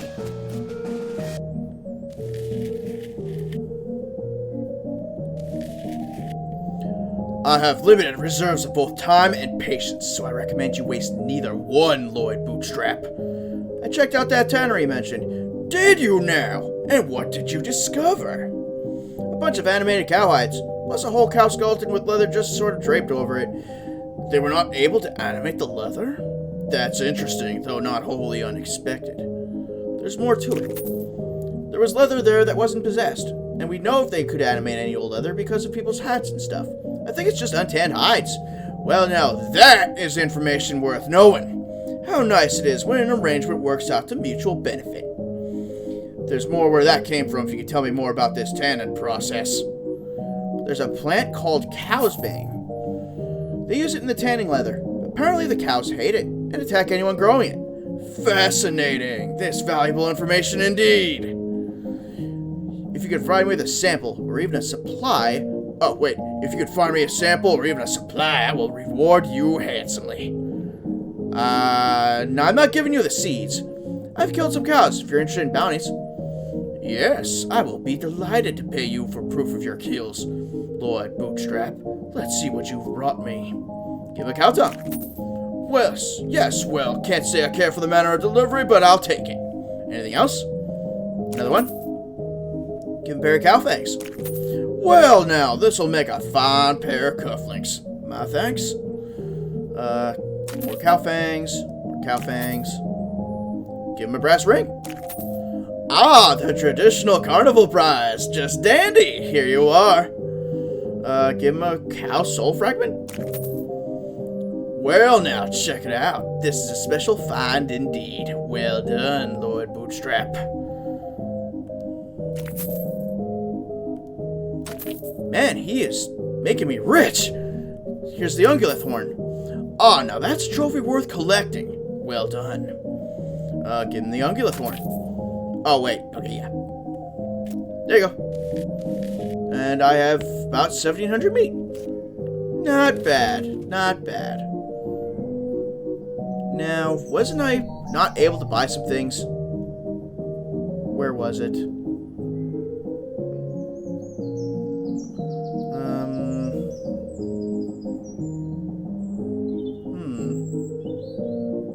Shoot, I don't remember.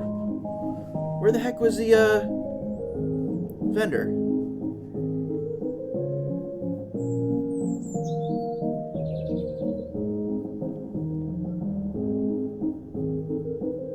I'll check out Buttonwillow.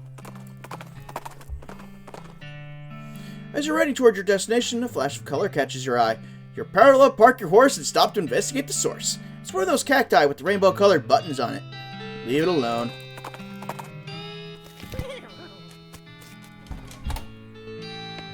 Got anything good?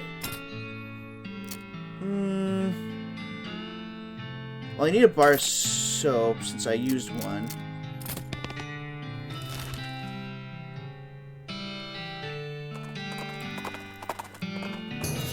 You spot an old mine on the horizon. Abandoned mines are safe and fun to explore. You found Snake Pit Mine.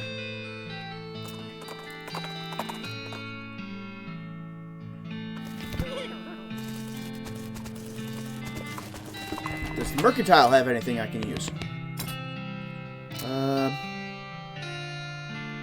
No.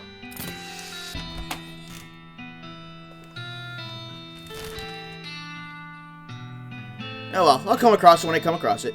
Snake Pit Mine.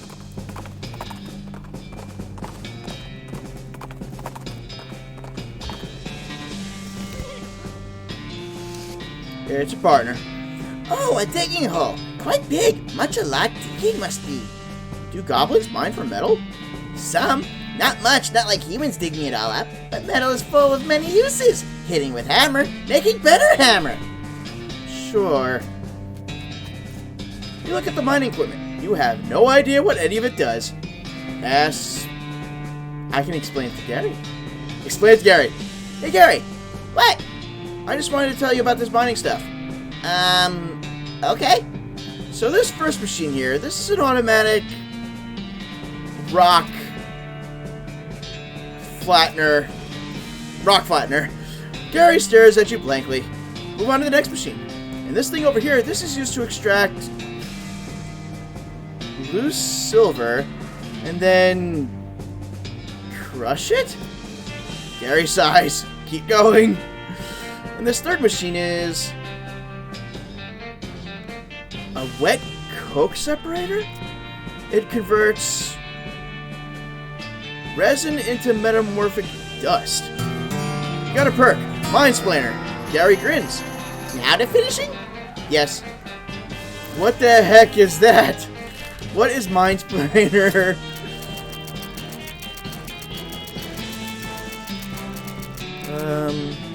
Here it is, Mindsplainer. You sure do think you know a lot about mining. You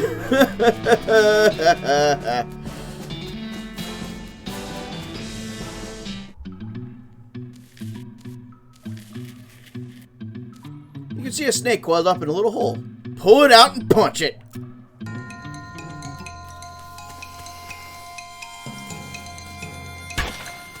And goodbye.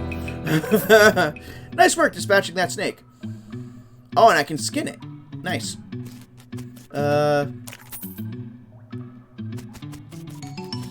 There's a smoking snake in the smoking hole. Pull it out.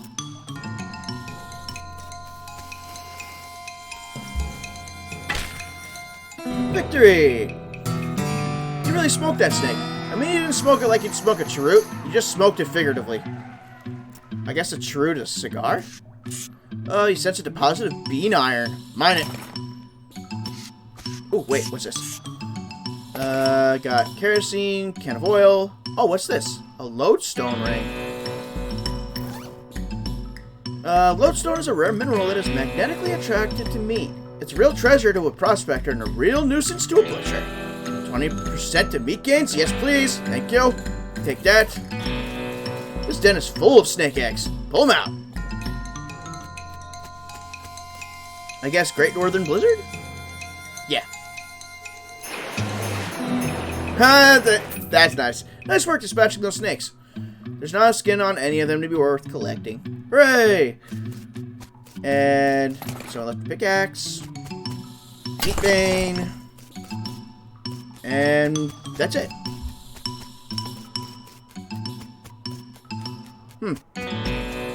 Okay. Let's see, what's next?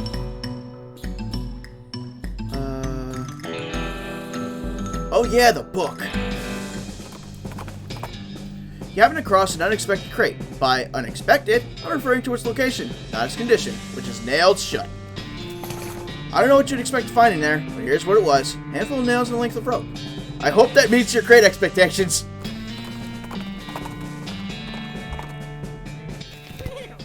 Oh, we got cows. Shh! Cows will hearing us. They can hear me all they want. They're gonna die. Gonna turn you into frickin' burgers.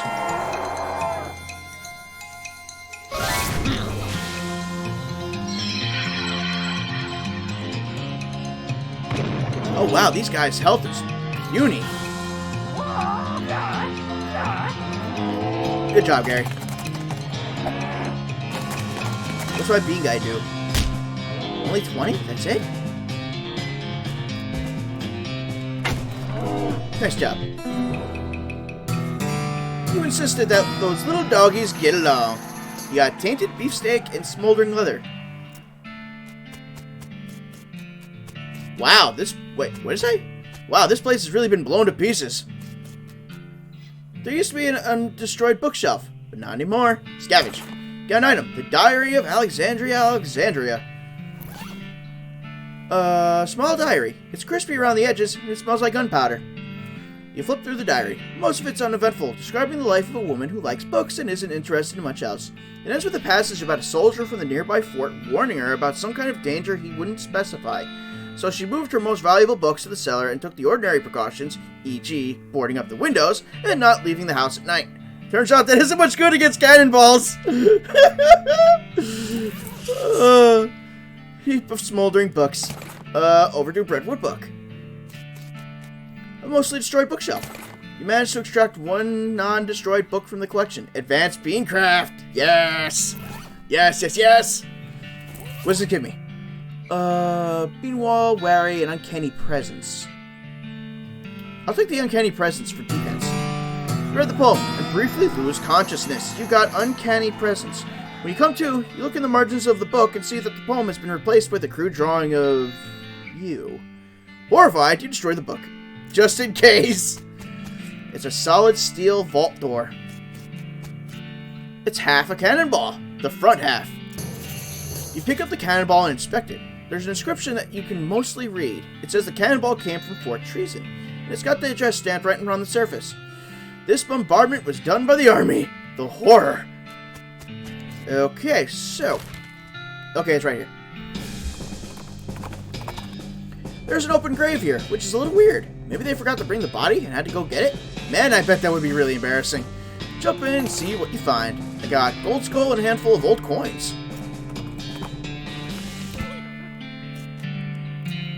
Hello, Fortsmans. They are not answering? I guess nobody's home. Let's have a look around. Yes, they're scavenging for useful and or valuable items. Good, you're learning fast. I was just gonna say, you are learning very good, good sir. It's a demi-culverin cannon. Look closely. You look at the cannon. It's a fine cannon. Demi-culverin in size. Insert your cannonball. You look through the rangefinder on the cannon, but you can't see any indication of anything you want to shoot at. You decide not to waste the ball. Seems rational.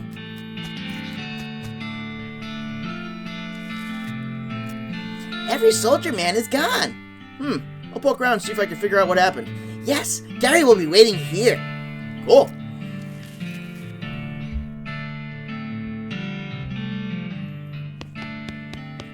Looks like they left in the middle of dinner. Pick over the leavings. I forgot. I don't know what that word was. Vienna blood sausages, source powder, and jellied escargot. Ew! We got artillery targeting flare, full canteen, incendiary bullet, and army field trauma kit. More bullet, and more smelling salts. Private Lemon's diary. And more of the diary? Key to P.O. Box 114, full canteen, silver bullet, and military school class ring. Wow, I got a lot of goodies in here. Alright, military school class ring. This heavy ring goes on your trigger finger, not your ring finger. What else? Key. Private Matthew's diary. Oh, Private Lemon's diary too, so they're two different ones. Most of Private Matthew's diary is empty pages, ink splotches, and latrine duty again, blah blah blah. Near the end, though, you start to see notes about the fort's commanding officer, Captain Simon, going off the deep end.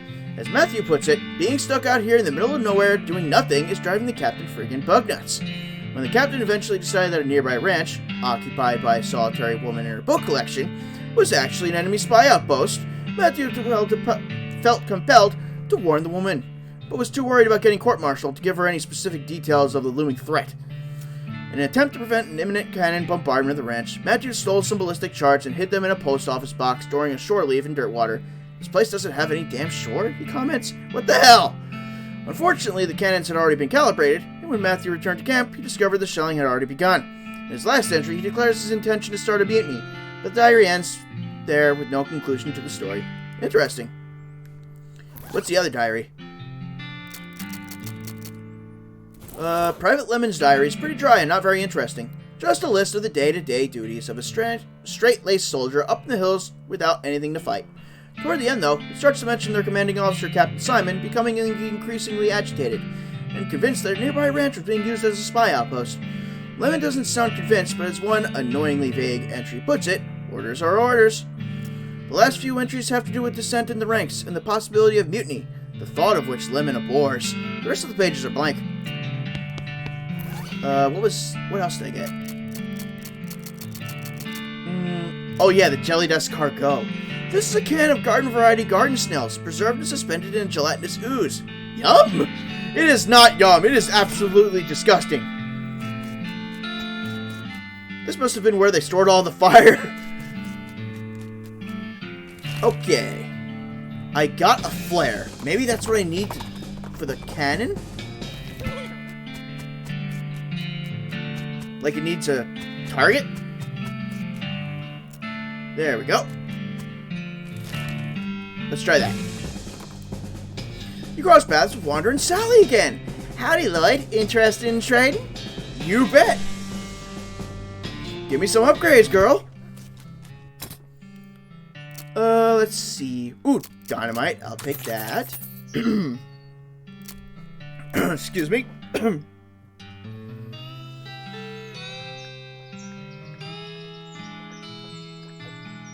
Whew. I'm sorry. Let's see. Nah, nothing else looks good. Wait. You have a lock. I don't think I have a replacement lock. Oh, no, I have one. Okay. Back to Fort Treason. A clacking, hissing sound draws your attention to a skeleton limping out of the shadows. He's wearing the dry, rotted tatters of an old army jacket, and it's so full of bullet holes that he's more a skeleton-shaped cloud of hovering bone splinters than a skeleton. He must have what they got, true grit.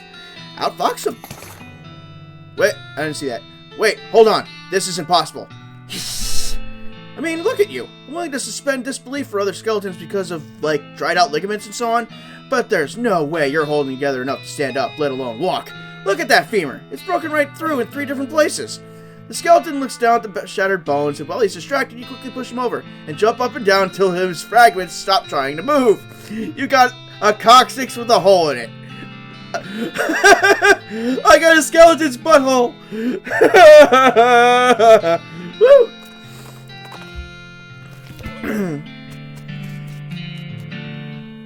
Okay, cannon. Insert cannonball. Oh, I can't do it yet. Unfortunately, I have no idea how to actually aim the cannon at the flare. Darn. Okay. Next is using that key at the P.O. box. Please tell me the thing can teach me. You spot the smoldering ruin of a ranch on the horizon. Ominous. The Stearns Ranch. Keep going where I'm going for now. Oh, and it's right nearby.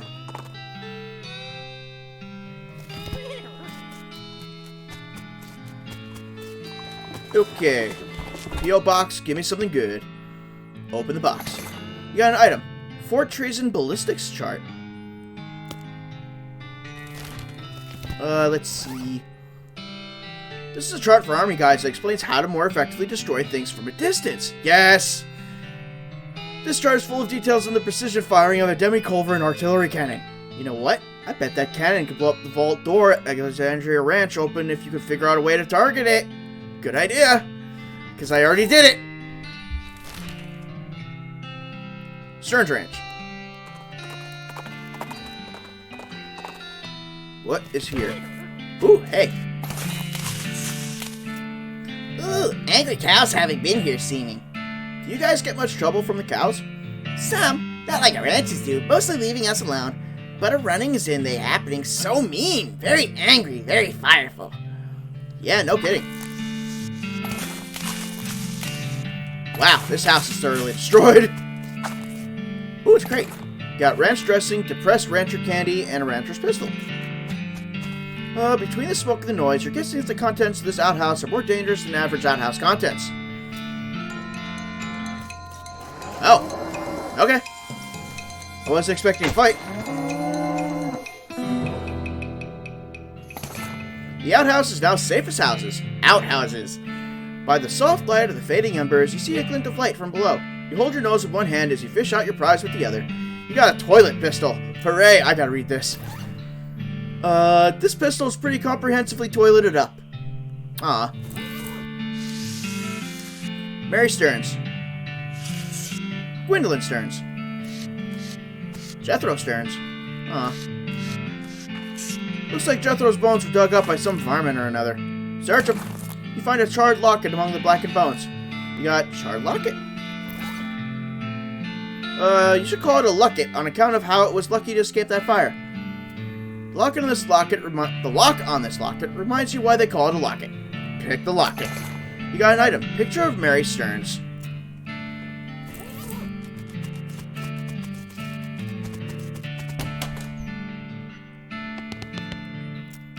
So much burnt. Poor humans.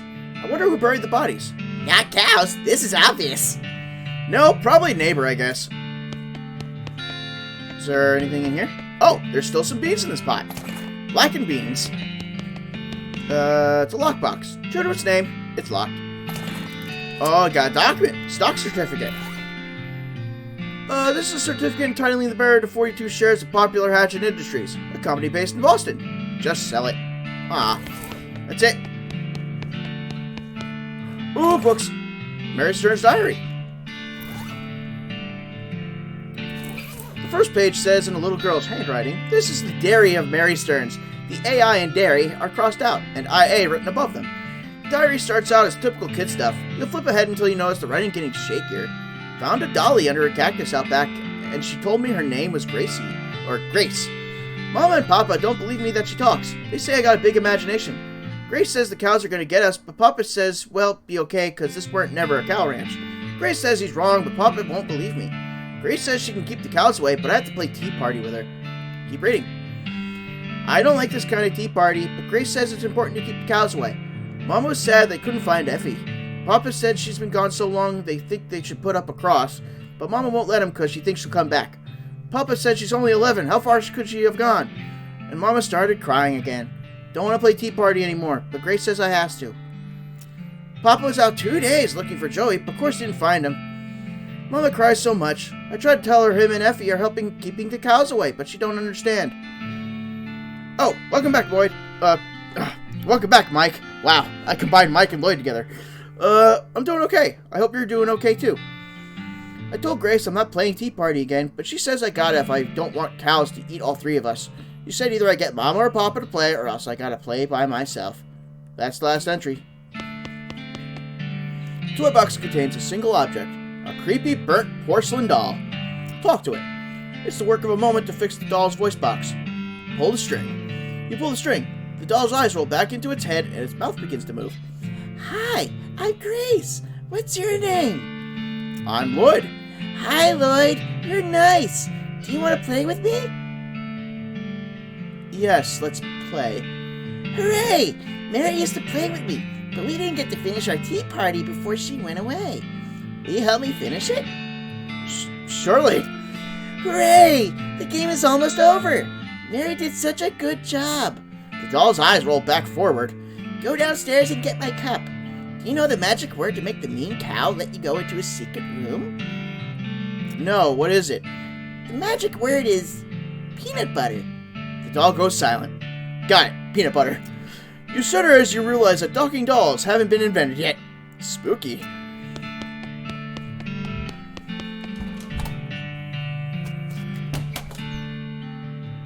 Ooh, it's safe. Crack the safe. Yes. Stock, and stock. Darn. Somebody in the Stearns family is quite the investor, it appears. Looking here, flat wall cow. Yeah, that's weird. There's still some food on the shelf. Soda crackers, sarsaparilla, and sugared pork balls. There's a weird cow-shaped stain on the wall. Whisper. Peanut butter. Atop this sinister-looking altar sits a copper goblet filled with what appears to be blood. Yeah, destroy that thing. You don't know what this is, but you know it's abominable. You grab the goblet and smash it against the altar. Everywhere the blood lands, cracks appear. The altar groans as it crumbles into ruin. And how? Oof. Well, I destroyed your cup, doll. What are you gonna do about it? Gracie's eyes glow red. She must know what you did. You'll live to regret this. Her mouth snaps shut and her eyelids close. Well, that's only a little bit ominous. Ugh. Okay. The cannon. Yes. Back to Fort Treason.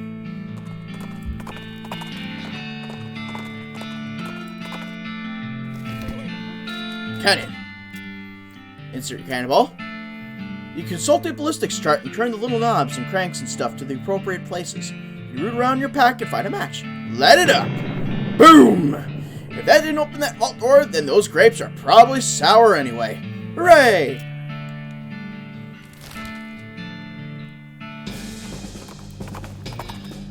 You spot a guy riding down the road on a brown horse, wearing a brown fur hat, and carrying a brown shopping bag with a brown loaf of stolen bread sticking out the top. You can tell it's stolen because the bag has a little picture of a loaf of bread on it. He rides up and brandishes a great big loaf of bread to you. Hand over all your bread or I'm bludgeoning you to death. Jeez, you sure like bread, huh? Yeah, it's kind of my thing. Offer him infinite bread. Listen, you know the old saying, give a man a fish and he eats for a day. Teach a man to fish and he eats for the rest of his life. I don't like fish, I just like bread. You kind of missed the point. I'll go slowly. You write down your mom's bread recipe and explain it to him in short words. He gives you his large, and very stale, loaf of bread in exchange and rides away excitedly. You got hard loaf. Oh, please be better than Black Excalibur. Oh, it's got mysticality. Bread is the staff of life, but this is shorter. More like a wand, really. Weapons. Yeah. I want Black Excalibur. I want the hard loaf. Hard loaf. Give me the mysticality. I barely use physical attacks anyway. Oh. Lots of books. Books and books and books. You got percussive maintenance. This book is full of tips and tricks about the ancient art of fixing machines by hitting them really hard. You quickly memorize the entire book. Time to get smacking. When you're done reading it, you notice that the book's spine is cracked. You try to fix it by hitting it really hard, but you end up just smashing the book to powder. Oops. Yeah, it's kind of like me. When I'm having like body issues or whatever, you just punch the living hell out of it. Percussive maintenance, baby. Books, books, and more books. Advanced Bean Craft. This is a cookbook. A cookbook. Specializing in bean recipes. I only have 2 left. I'll get wary. Read the scrawlings and internalize all their insane paranoid implications. Afterwards, narrow your eyes and burn the book. I didn't trust that book. Books, books, books. How to cheat at poker. Cheating is part of the game of poker, but getting caught doing it is still disadvantageous. This book supports to turn your cheating into sneaky cheating. You quickly memorize the entire book. So as to conceal the evidence of your dirty dealings, you eat the book. Let's hit the tables. Let's see. Aww, lockpicking 3. This was gold medals, silversmithing, rich vein, poor vein, and the greatest love poem ever written. Huh. I have to come back. Darn. Darn. Oh well, let's deliver said book. There's an open grave here, which is a little weird. Maybe they forgot. Oh, I read this before. Handful of coins, 2 seeds, gold skull.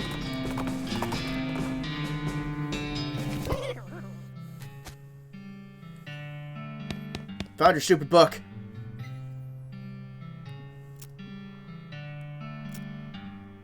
Oh yeah, I forgot. I gotta pick up that bread.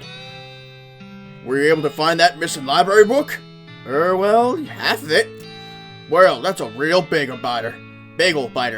Oh well, everyone mostly skipped the words and just looked at the pictures anyway. And mostly just the bottom half of the picture, so that's alright. At least the captions are still there, I guess. Not yet. Not yet. Not yet. Okay. I need to get the bread from the Baker Boys. Your El Vibrato transponder bleeps at you, and you dutifully follow the signal. Sheesh, who's in charge here? leads you to a hulking robot stomping around the desert sand. So the answer is basically, not you. Approach it.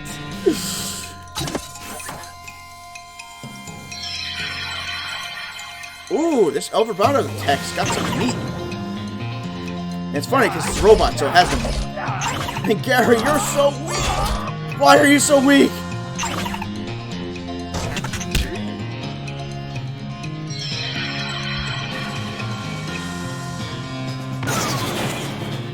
Victory!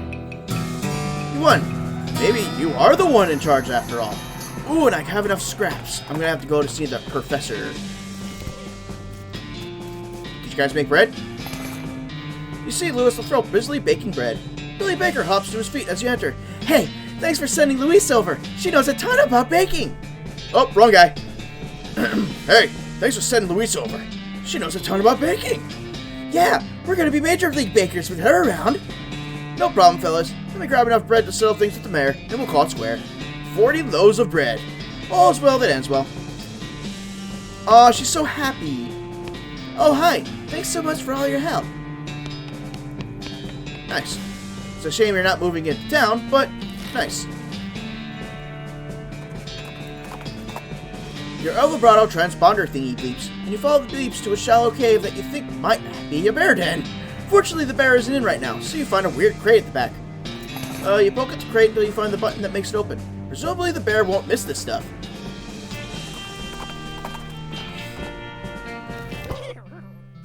Okay, here's your darn bread. Did you get our bread back from those miserable baker boys? I sure did. Thank goodness for that. Another missed payday would have caused a riot for sure. Glad we avoided that. Okay, next is the elevator, because I now have percussive maintenance, which was here. Not now.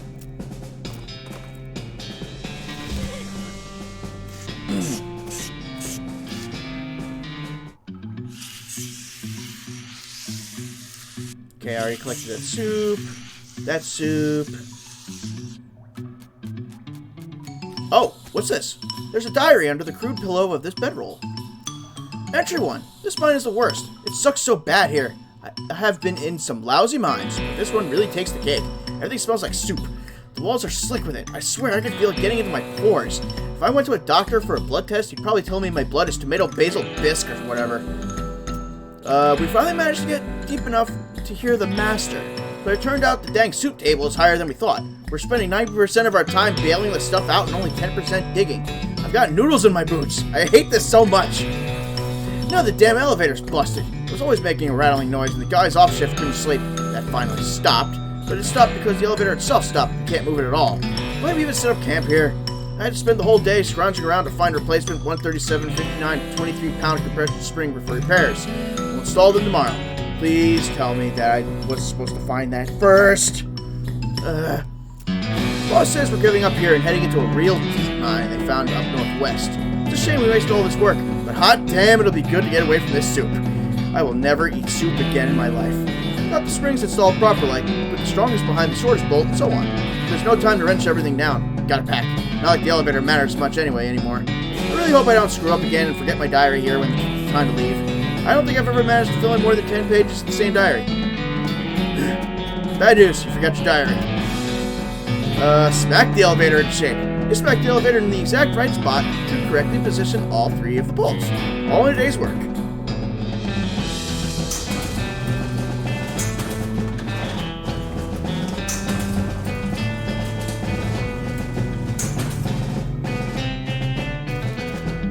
Soup. Your El Vibrato transponder goes crazy when you get near this crack. Right through it. Ooh. Let's see. The sign says Kuzono Kokruz Tasta Bonokro Kuzkro. I have no idea. No idea. Looks like I need to put something in there. Soup. Ooh, a lot of snakes. There's a lot of heat, but you can take it. And soup. There are hundreds of snakes lounging around in this pool of hot soup. Let us deliver, said Soup. You notice an old crate off the side of the trail. Looks like it's been there for a while, since weeds and or cacti have grown up around it, depending on where you got this random event. Open it up. You got can of kerosene and can of oil.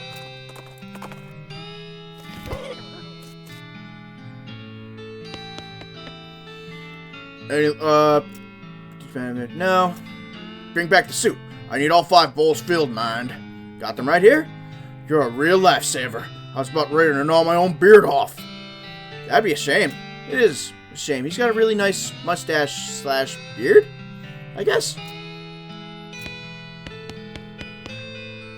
Okay. Next is the, where is it? Petting cemetery. Now that I have the money to finally get a ticket. You find a rectangular hole roughly 3 feet wide by 6 feet long by 6 feet deep. So it's either a grave or a future site of a half-in-ground hot tub. Jump in and see what you find. The stuff you find in it makes you lean more toward the grave theory.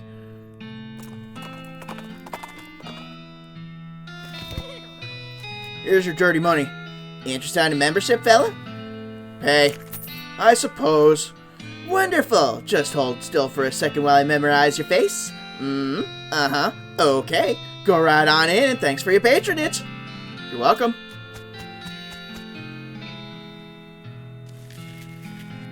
This is a skeleton of a jackrabbit. In a pinch, the jackrabbit can help you change a wheel on your wagon. Increases speed for the day. This plaque says it's a pack rat skeleton, but there's nothing there. Nuts. This is a skeleton of a desert tortoise. It's currently in very slightly less of a hurry to get places than it was when it was alive. Oh, this is the owl skeleton. This is an owl skeleton. If you want to know how many fireballs it takes to get to the center of an enemy skeleton, just ask an owl. Poof. With a click and a flash, you take a photo of Hobart Buppert. For Hobart Buppert. This is a bobcat skeleton. Bobcats are known for their ferocity and the weird high-pitched noises they make when telling jokes. And this is a hawk skeleton. Hawks resent being mistaken for falcons and will shoot you if you do it too many times. And this is a desert ape skeleton. There's nothing here. And also, you're pretty sure there's no such thing as a desert ape. What the hell is a desert ape? I do remember seeing it, but... oh... it just clicked in my head like there's no goddamn such thing as a desert ape.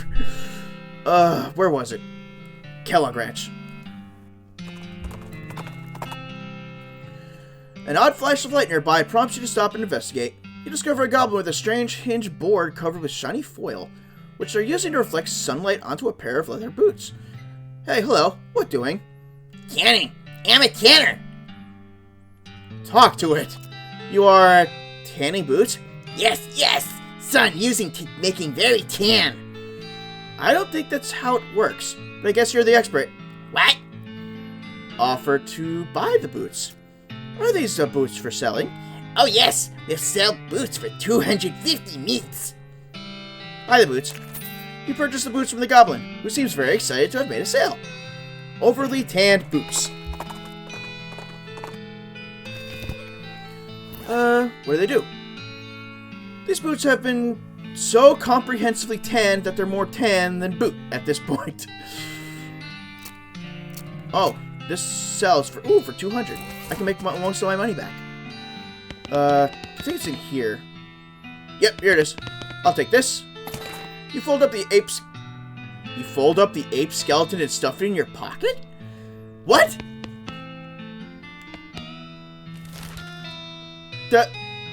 I'm not gonna question it. I'm not gonna question how you fold up a skeleton. A shot rings out. You duck just in time to avoid your hat being ruined. The skeleton is standing in the road ahead, arms akimbo, hands just over her holster, ready for another quick draw. Oh, also seriously literally on fire. I almost forgot to mention that. Fight him! Whoa there, quick! Oh, Gary just got nailed. Yeah. What to do?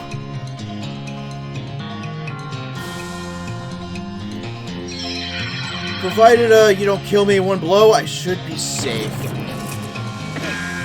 Okay, yeah, I'm safe. Gary, I have got to find you some kind of boost or something, because, wow. You showed that skeleton what it's like to be figuratively on fire instead of literally.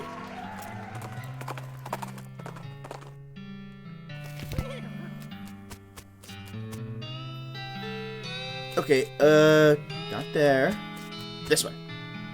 Oh, I must have to give it to the guy directly. Here's your skeleton. Missing ape. Oh. Yeah, that ridiculous fool Kellogg stole it to use for anatomy lessons. I tried to tell him it's stupid to use an ape skeleton to teach human anatomy, especially when there's plenty of actual human skeletons out in the desert for free. He just wouldn't hear it, though. Listen, I'll give you 50 meat to go and steal it back from him. 50 meat for a burglary? Hey, recovery, not burglary. And heck, that's years of your membership paid back. Maybe as many as, well, you look like a risk taker. 3? Okay, I'll get it. Wonderful, he's got it at the Kellogg Ranch down south of here. I'm on my way. And I already have it. Marvelous, well done. Ah, welcome back, old friend. He puts the skeleton back on his pedestal and gives you a pound of meat. Nice. Something else I can do for you, fella? Nope. See ya. Let's see.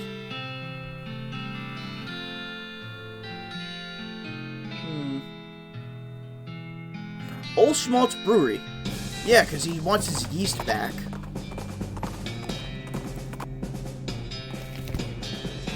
Schmaltz. A smell. What it is? A brewery. Goblins have beer? Beer. Oh, booze. We're fermenting a special cactus juice. Is it good? Can't ever remembering. Oh, it must be good. Oh! This fella's too scared to talk to you. He's just totally freaked out about yeast. It says beer hose. You're not really sure what purpose it might have served. That dead guy's hat got knocked off and covered with yeast. Grab it. Okay, but you got yeast-covered hat. Yeast-covered hat. This is a great hat to wear if you and your loved ones absolutely love the smell of dough. Or if you don't mind it, and your enemies hate it, I guess. And it's got mysticality. Mine. Gladly. Can I go around? Nope. Some kind of crazy yeast monster has apparently broken loose from the vats and eaten some of the bandits. I guess they brewed up something they couldn't put down. They could barely control it. You'll have to hop to it if you want to prevail here. Dive in. Unbelievable.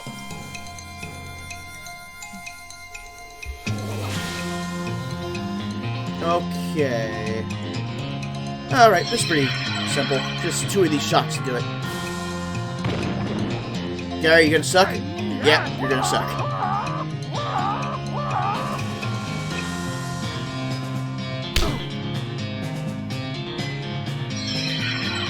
And goodbye.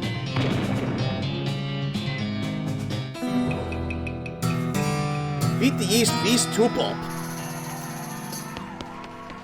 The remains of the horrible yeast beast. I guess you could take some back to the mayor. It's probably still good, right?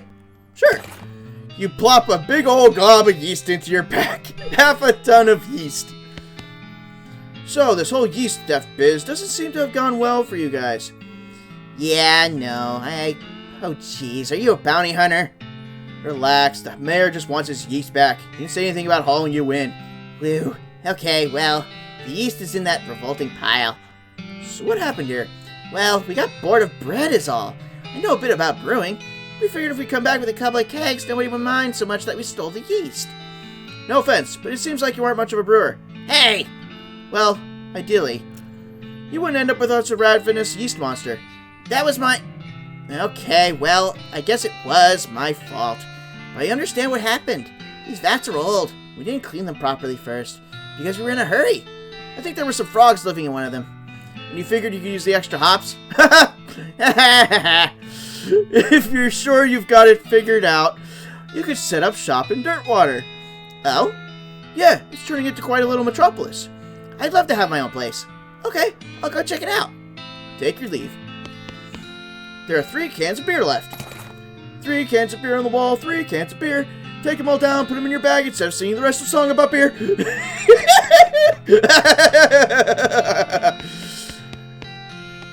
Now he's too grumpy to talk to you. He's just angrily muttering about yeast. You're under arrest. For what? Stealing about 2 handfuls of yeast? Yes. And the sentence for that is, what, about 3 days in jail? And Brentwood does not actually have a jail.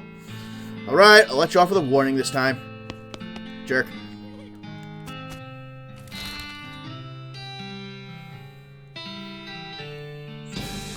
I beat the beast to get your yeast, Mayor.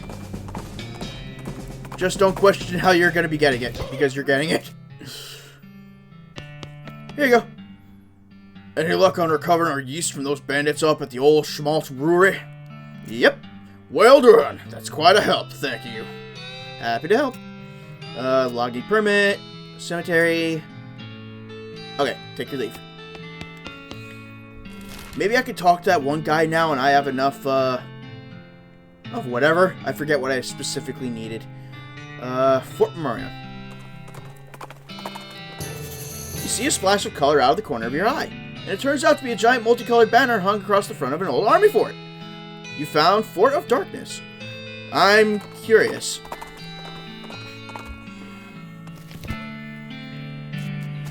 Oh, it doesn't seem to be very dark if it's got a peace sign on it. Hi, soldiers hearing. Except... Yeah, the sitar music isn't very military, is it? Come on, let's have a look. Wait, I just saw that in the corner of my eye. All these cannons have flowers stuck in the barrels.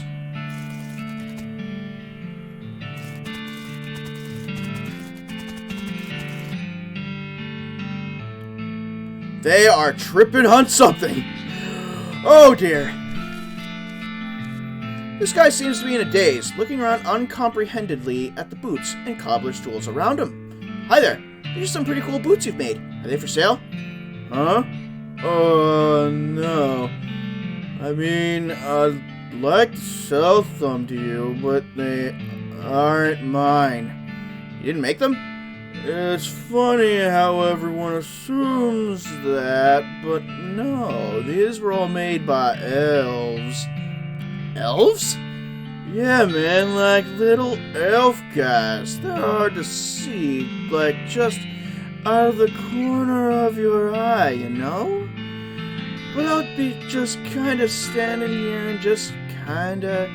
And then I'm like, oh, hey, got another pair of boots in my hands. Guess the elves made some more boots. Huh. I haven't made a pair of boots in myself in, I don't know, like a year? Years? Something. These elves keep making them now. I don't know why. Weird. Okay. You should open up a boot store. Huh? A store to sell your boots in? They're not mine, though. They're... Right, the elves. But the elves can't be making them just for fun, right? I think they're making them so you can sell them. Oh. Yeah, that makes sense. There's a town called Dirtwater. You could open up a really nice shop there. That's a pretty long trip. Haha. But, like, it'd be dangerous. I'd be worried the elves wouldn't make it, you know? I'll let you know if I think of anything. You trippy people. This young lady is dressed in fancy, expensive traveling clothes. The hard wear has made them dirty and ragged. Also, her pupils are about the size of teacups. Wow, hi, a new face. My name's, one sec. Irene. She giggles. Everyone here just calls me Mushroom, so I forget sometimes. Howdy, Irene, I'm Lloyd. What's your story? Oh, not much to tell. I was hitchhiking to Frisco a few months back, but I stopped here and never got around to continuing, you know? We're like a big happy family here, and everyone's so nice and appreciative of how I know so much about mushrooms. Mushrooms? Uh-huh, they're good for all kinds of things, if you know which ones to pick. If you want, I can sell you a few of my favorites. I have a spare pair of mushroom pliers, too, if you want to pick your own. Okay, cool. Would you like to buy a mushroom or a pair of mushroom pliers? How about a free mushroom? Well, I guess. I suppose they're ultimately free after all. Sure, one won't hurt. Plus, what do I even need meat for? You got a perk, Courtesy and Charm. And you got an item, Lectarius Dirty Hippica Mushroom. Exactly. Oh, no thanks. See you later. Let's see. Lectarius Dirty Hippica Mushroom. It's a pale mushroom covered with a powdery layer of spores and lit from within with a subtle glow. Opens your third eye halfway, increasing your mysticality by 23 for the rest of the day. Oh my god, get that in me. No! I need to level up my grit.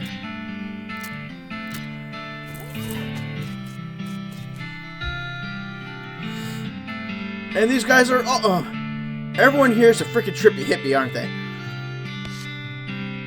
I didn't get a chance to read that. Hi, I'm Lloyd. Sorry. Hi, I'm Lloyd. Teeth, clavicle, femur, teeth. Wow. Okay. Give her some skull chips? You hand her some bone chips, and she stops muttering. Her eyes seem to focus a little, and she takes some glue out of her toolbox and presses the chips into a ring. Bone chip ring. As soon as she gives you the ring, though, she's back to her muttering. Nice. Thank you. Leave her to her hallucinations. Hi, I'm Lloyd. Salutations, Lloyd. They call me the Talking Dude because of my extensive knowledge of the principles of philosophy and the arguments and conundrums surrounding its various aspects and interpretations. I bet that's not why they call you that. Can I interest you in a discussion of the particulars of courtesy and philosophy, Lloyd? Sure, why not? The Talking Dude begins and you immediately tune it out. Blah, blah, blah, blah, the deontology of it, blah, blah. I see. Blah, blah, blah, blah, of course, the blah, blah, blah. On the other hand, blah, blah, blah, blah. Feign interest. He acknowledges your interest and barrels onward. Blah, blah, blah, phenomenological reduction, blah, blah, blah, blah, blah, blah, blah. I understand completely. Blah, blah, blah, blah, phenomenological reduction, blah, blah, blah. Blah, dispositional intercurrent belief, blah, blah, blah, blah, blah, blah. Blah, blah, brain in a jar somewhere, blah. Now your eyes. Blah, blah, blah, blah, blah. The meaning of meaning, blah, blah. Uh-huh. Blah, blah, blah, blah, blah, blah. Type versus token, blah. How long does this go for? There we go. It actually seems like some of this stuff is rubbing off on you. Courtesy and philosopher. Interesting. Walk away. Oof. Weird. Oh, some normal-looking people. Hello. Hello, yes, I'm Todd. Lloyd, pleased to meet you. So, what do you do around here, Todd? I'm a chemist. I've been researching the properties of some of the local mushrooms. Properties like what? Like how they get you totally wrecked. Right. I'm kidding. They actually have a lot of interesting properties that could be a real boon to medicine. They may even hold a solution to many psychological disorders. Oh, well that's pretty interesting. The fact that they also get you absolutely smashed is just a happy side effect. Woo! I see. If you have any Lectarius Dirty Hippica mushrooms, I can refine them into a more potent portable, i.e. a potion. In fact, I do. You got an item. Dirty Hippica extract. Go easy on this stuff. It has a real kick to it. Thanks. No idea what to use it for, but thank you. This woman is rocking back and forth, making sounds as she rapidly flaps her lips with her fingers. Hi. Hi. Hand her a jaw harp. What's this? It's a kind of musical instrument. You bite the narrow part and then, well, basically just do what you've been doing. She gives it a few experimental twangs and boings and then knocks out a sweet riff. Wow, this thing is like a revelation. Thanks. I feel like maybe I should take this show on the road. Maybe try the Jewel Saloon? Sounds good to me. Thanks again. She leaves, plunking that twanger the whole way. Nice.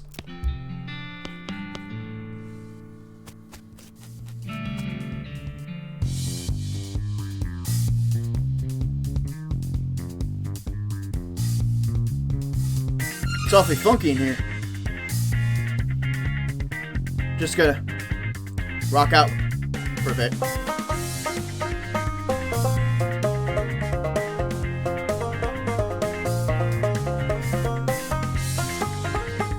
Whoever thought a banjo can rock out like this is amazing. Okay, let's go. This tall, muscular bald man is leading his students in an aerobic workout routine. His voice is powerful, yet disconcertingly soft as he counts off. And 1, and 2, and 3, and 4. Excuse me, what's going on here? Exercise. You must strengthen the body. If the body is weak, the mind cannot be strong. These two are one. Who are you? I am Kurtz. My methods will usher in a new age of power and will. Can I exercise with you? Kurtz glances at your clothes. You do not have the proper attire. Before muscle comes skin. Before skin comes clothing. You look around, and sure enough, everybody else is wearing the same striped pants and weird fuzzy headband. Oh my god, I have both of them. Okay, pants. Kurtz fit pants. And Kurtz fit headband. Now, can I exercise with you? Yes!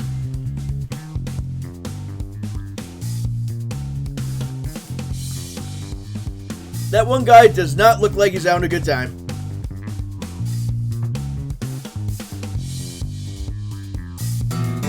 Power surges through you. You have unlocked true potential. Sweet. Now I want my stuff back. I want my yeast hat.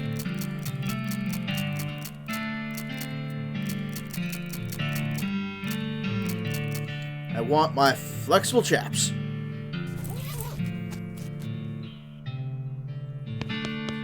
A sturdy safe that contains, you assume, guns. Aha! Turns out it was only a single gun. It's a nice one, though. Army issue sidearm.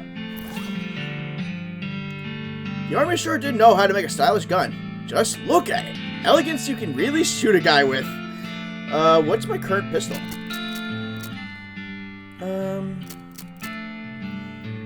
Ooh, 13 to 17. Nah, I like this better.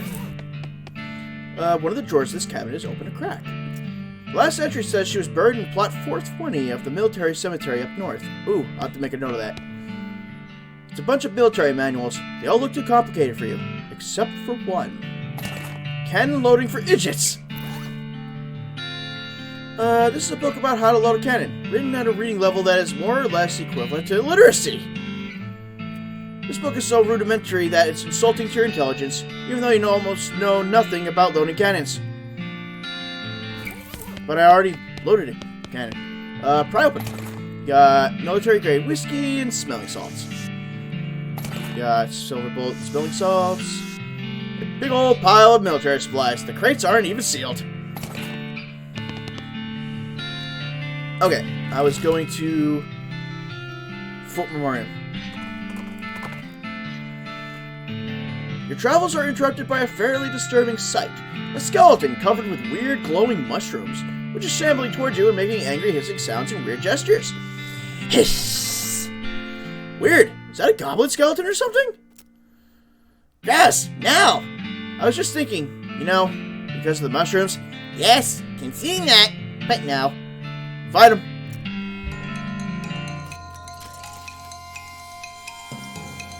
Psychedelic spore attack. Ooh, that did quite a bit of damage.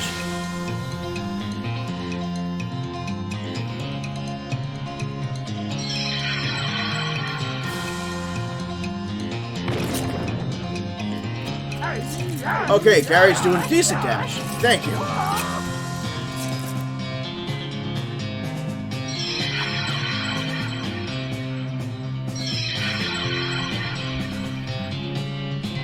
And goodbye. You won. The lesson here is not to be a skeleton with mushrooms growing out of you.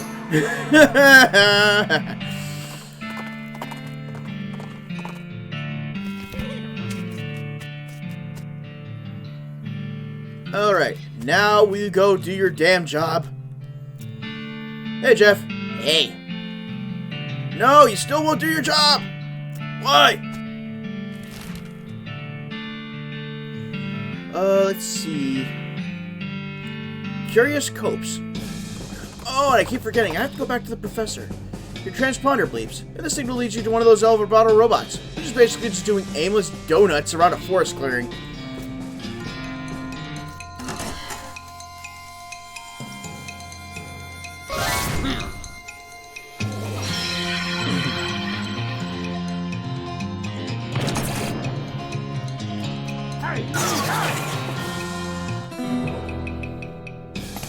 You put that robot out of its misery, or boredom, or I guess just existence if you prefer not to personify it.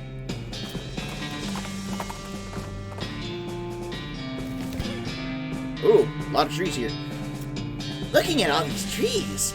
You'd have to. There's nothing else to look at. And yet, a bleeping box shouting to us brought us here. Yeah, I'll scout ahead a bit. And that sentence was all choppy.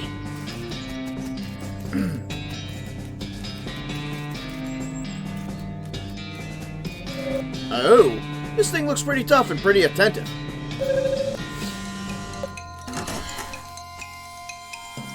Not that tough. I mean, I've had wild encounters that were tougher.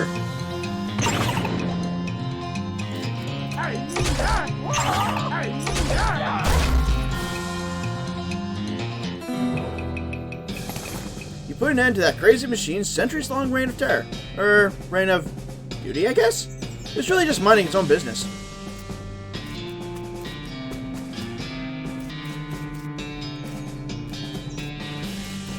Whoa! Whoa, indeed! He said the same thing. The confounded contraption is dark and silent.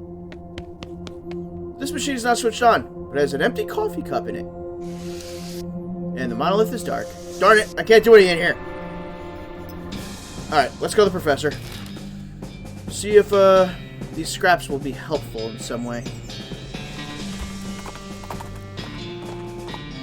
You find a safe on the side of the trail. Ironic, you think to yourself that it's in such an unsafe location.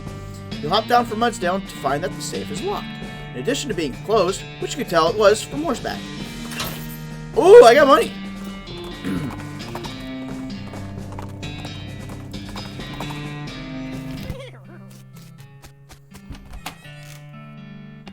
Okay, what do you got?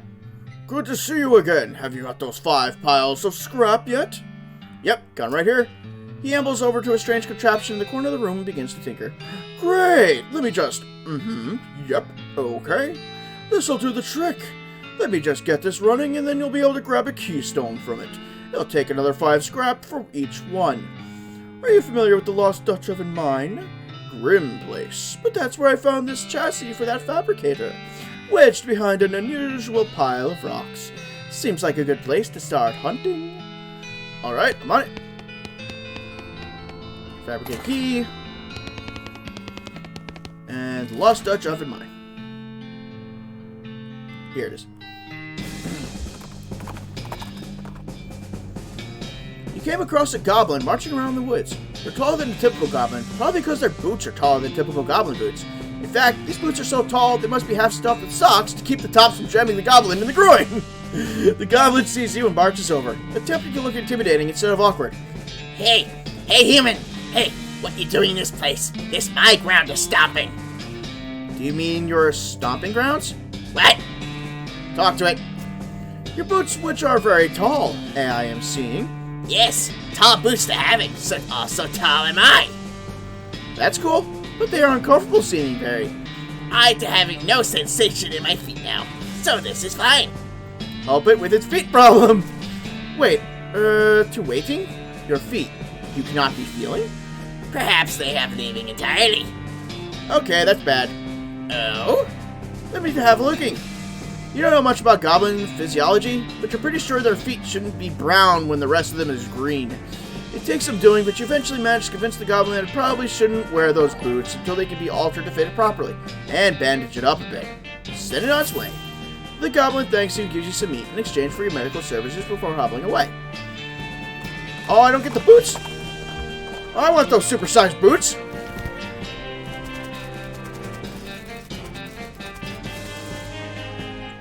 Okay. I remember there was an El Vibrato thingy here. Whew.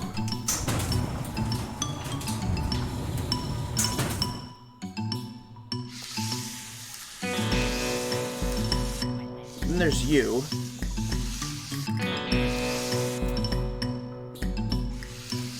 There you are. Insert keystone. You insert the keystone in the crossbar. Snick. Snick. That's a weird sound. It should have just gone like click or something.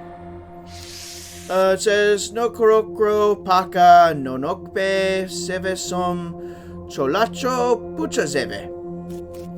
Huh, what's this thing? You have learned the El Vibrato word for toilet! You bend over to examine the device and accidentally stub your toe on it. It hurts, but the box moves. It must be lighter than it looks. Grab the device. The professor will want to see this. El Vibrato device. Oh, I needed to make it one of those things again. This strange device has 3 buttons on top of it. Leave that be. No. Alright. Let's see what the professor says.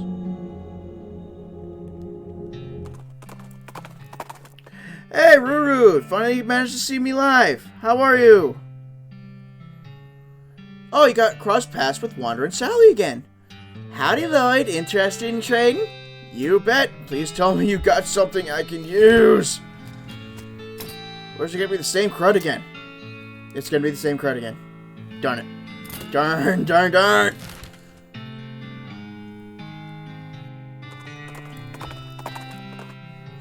The sound of gunfire draws your attention, cautiously, to where you find a goblin shooting a large pistol at some boulders. The sound of gunfire and pinging ricochets filling the area. The goblin doesn't hear you approach. Talk to it.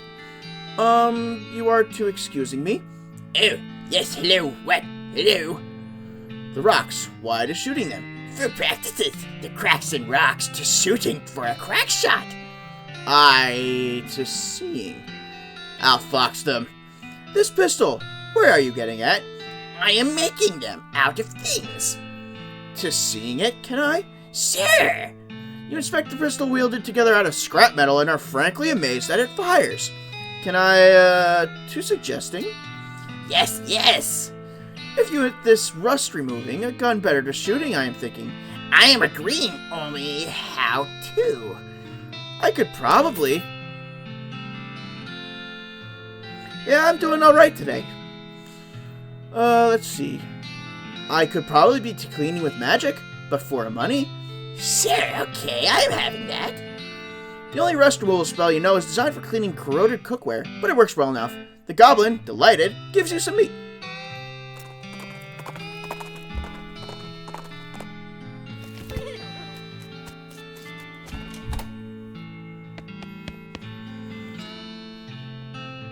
Good to see you again. Have you had a chance to take a keystone to the Lost Dutch Oven Mine and look for that unusual pile of rocks?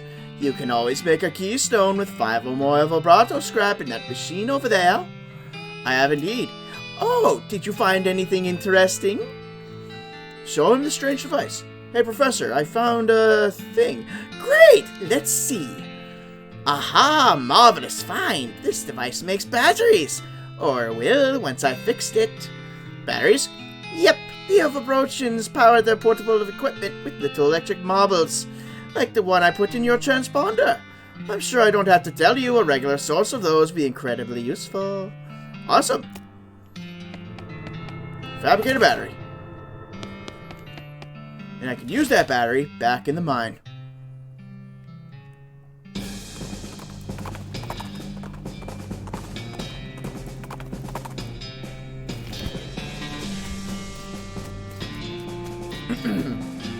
Alright, so what does this even activate?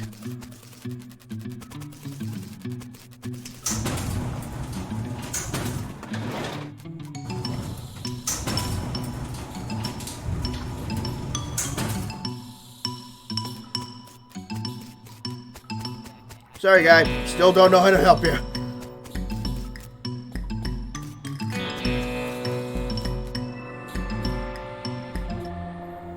Okay.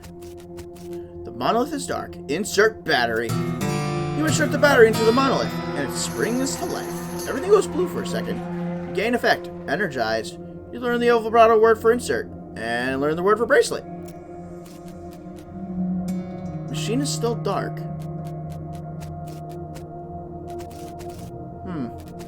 Alright, now what is this? Push the first one. Oh. This must be a multiple spawning, machine. Hey, Cat! I got about 20 minutes left to stream, but please feel free to hang out.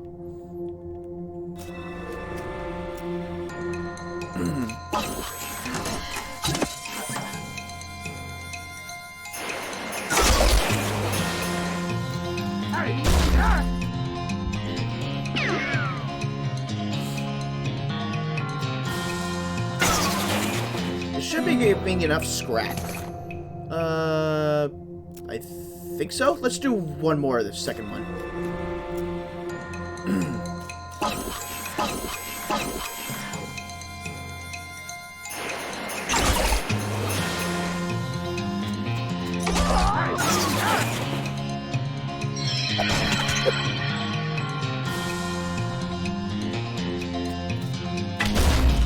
Machine versus bread. Who will win?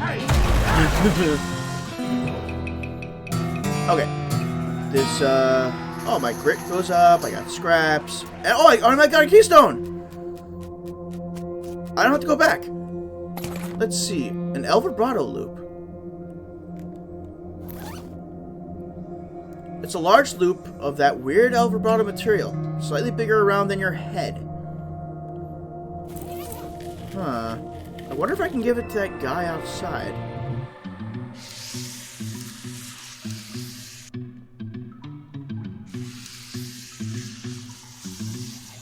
This guy's totally out of it. He's dripping and drooling and doesn't seem to even see you. Hey, buddy. Are you okay? You wave your hand in front of his face, but he doesn't react at all.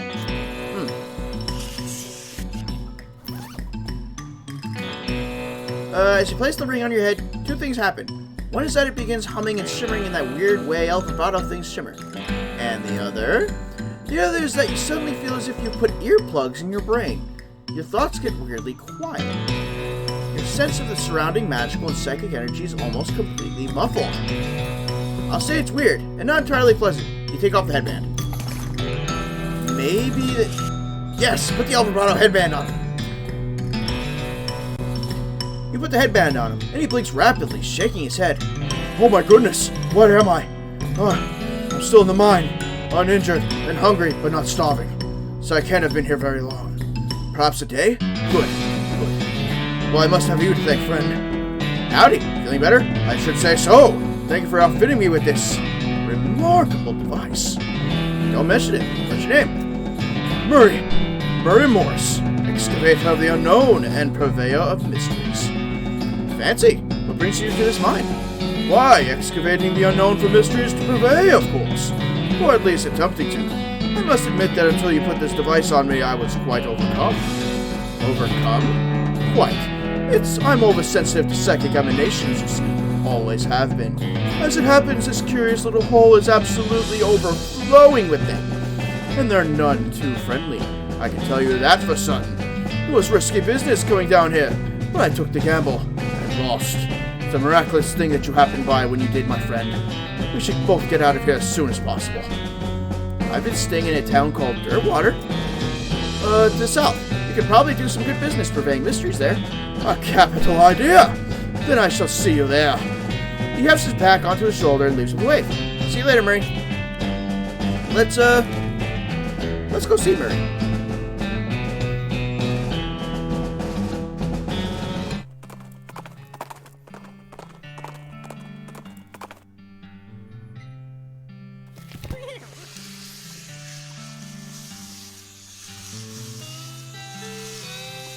Hot dog, leather, liquor brewing, Murray's Curiosity and Bean. Well, hello again. Thank you for telling me about this town, my friend. It's a marvelous location. That's 2 good turns you've done for me. Ah, don't mention it.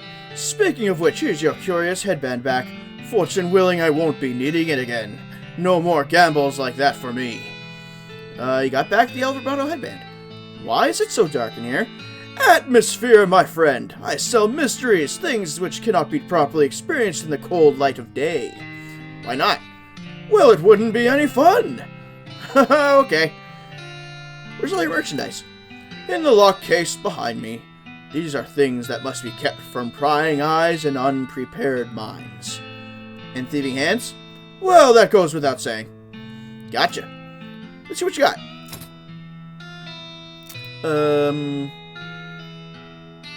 Oh, all-purpose beans. What else?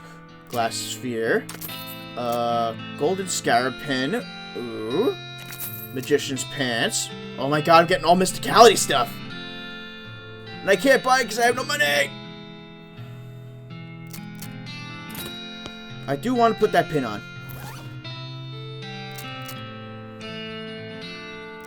Yes. This thing was probably stolen from a mummy's tomb somewhere. It's probably totally safe and not cursed even a little bit.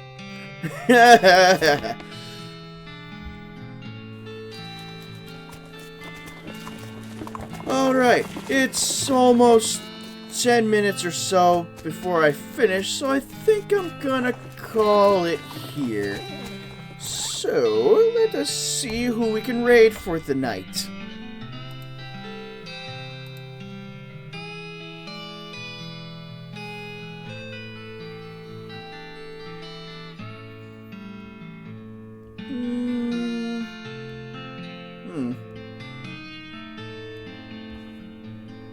That's a good target.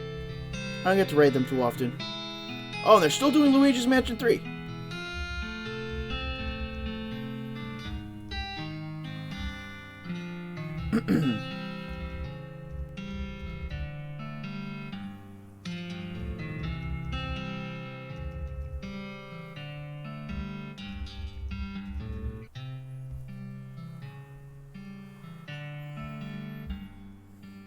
Alright.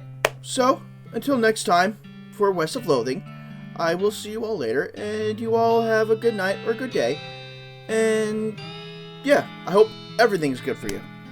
Okay, bye.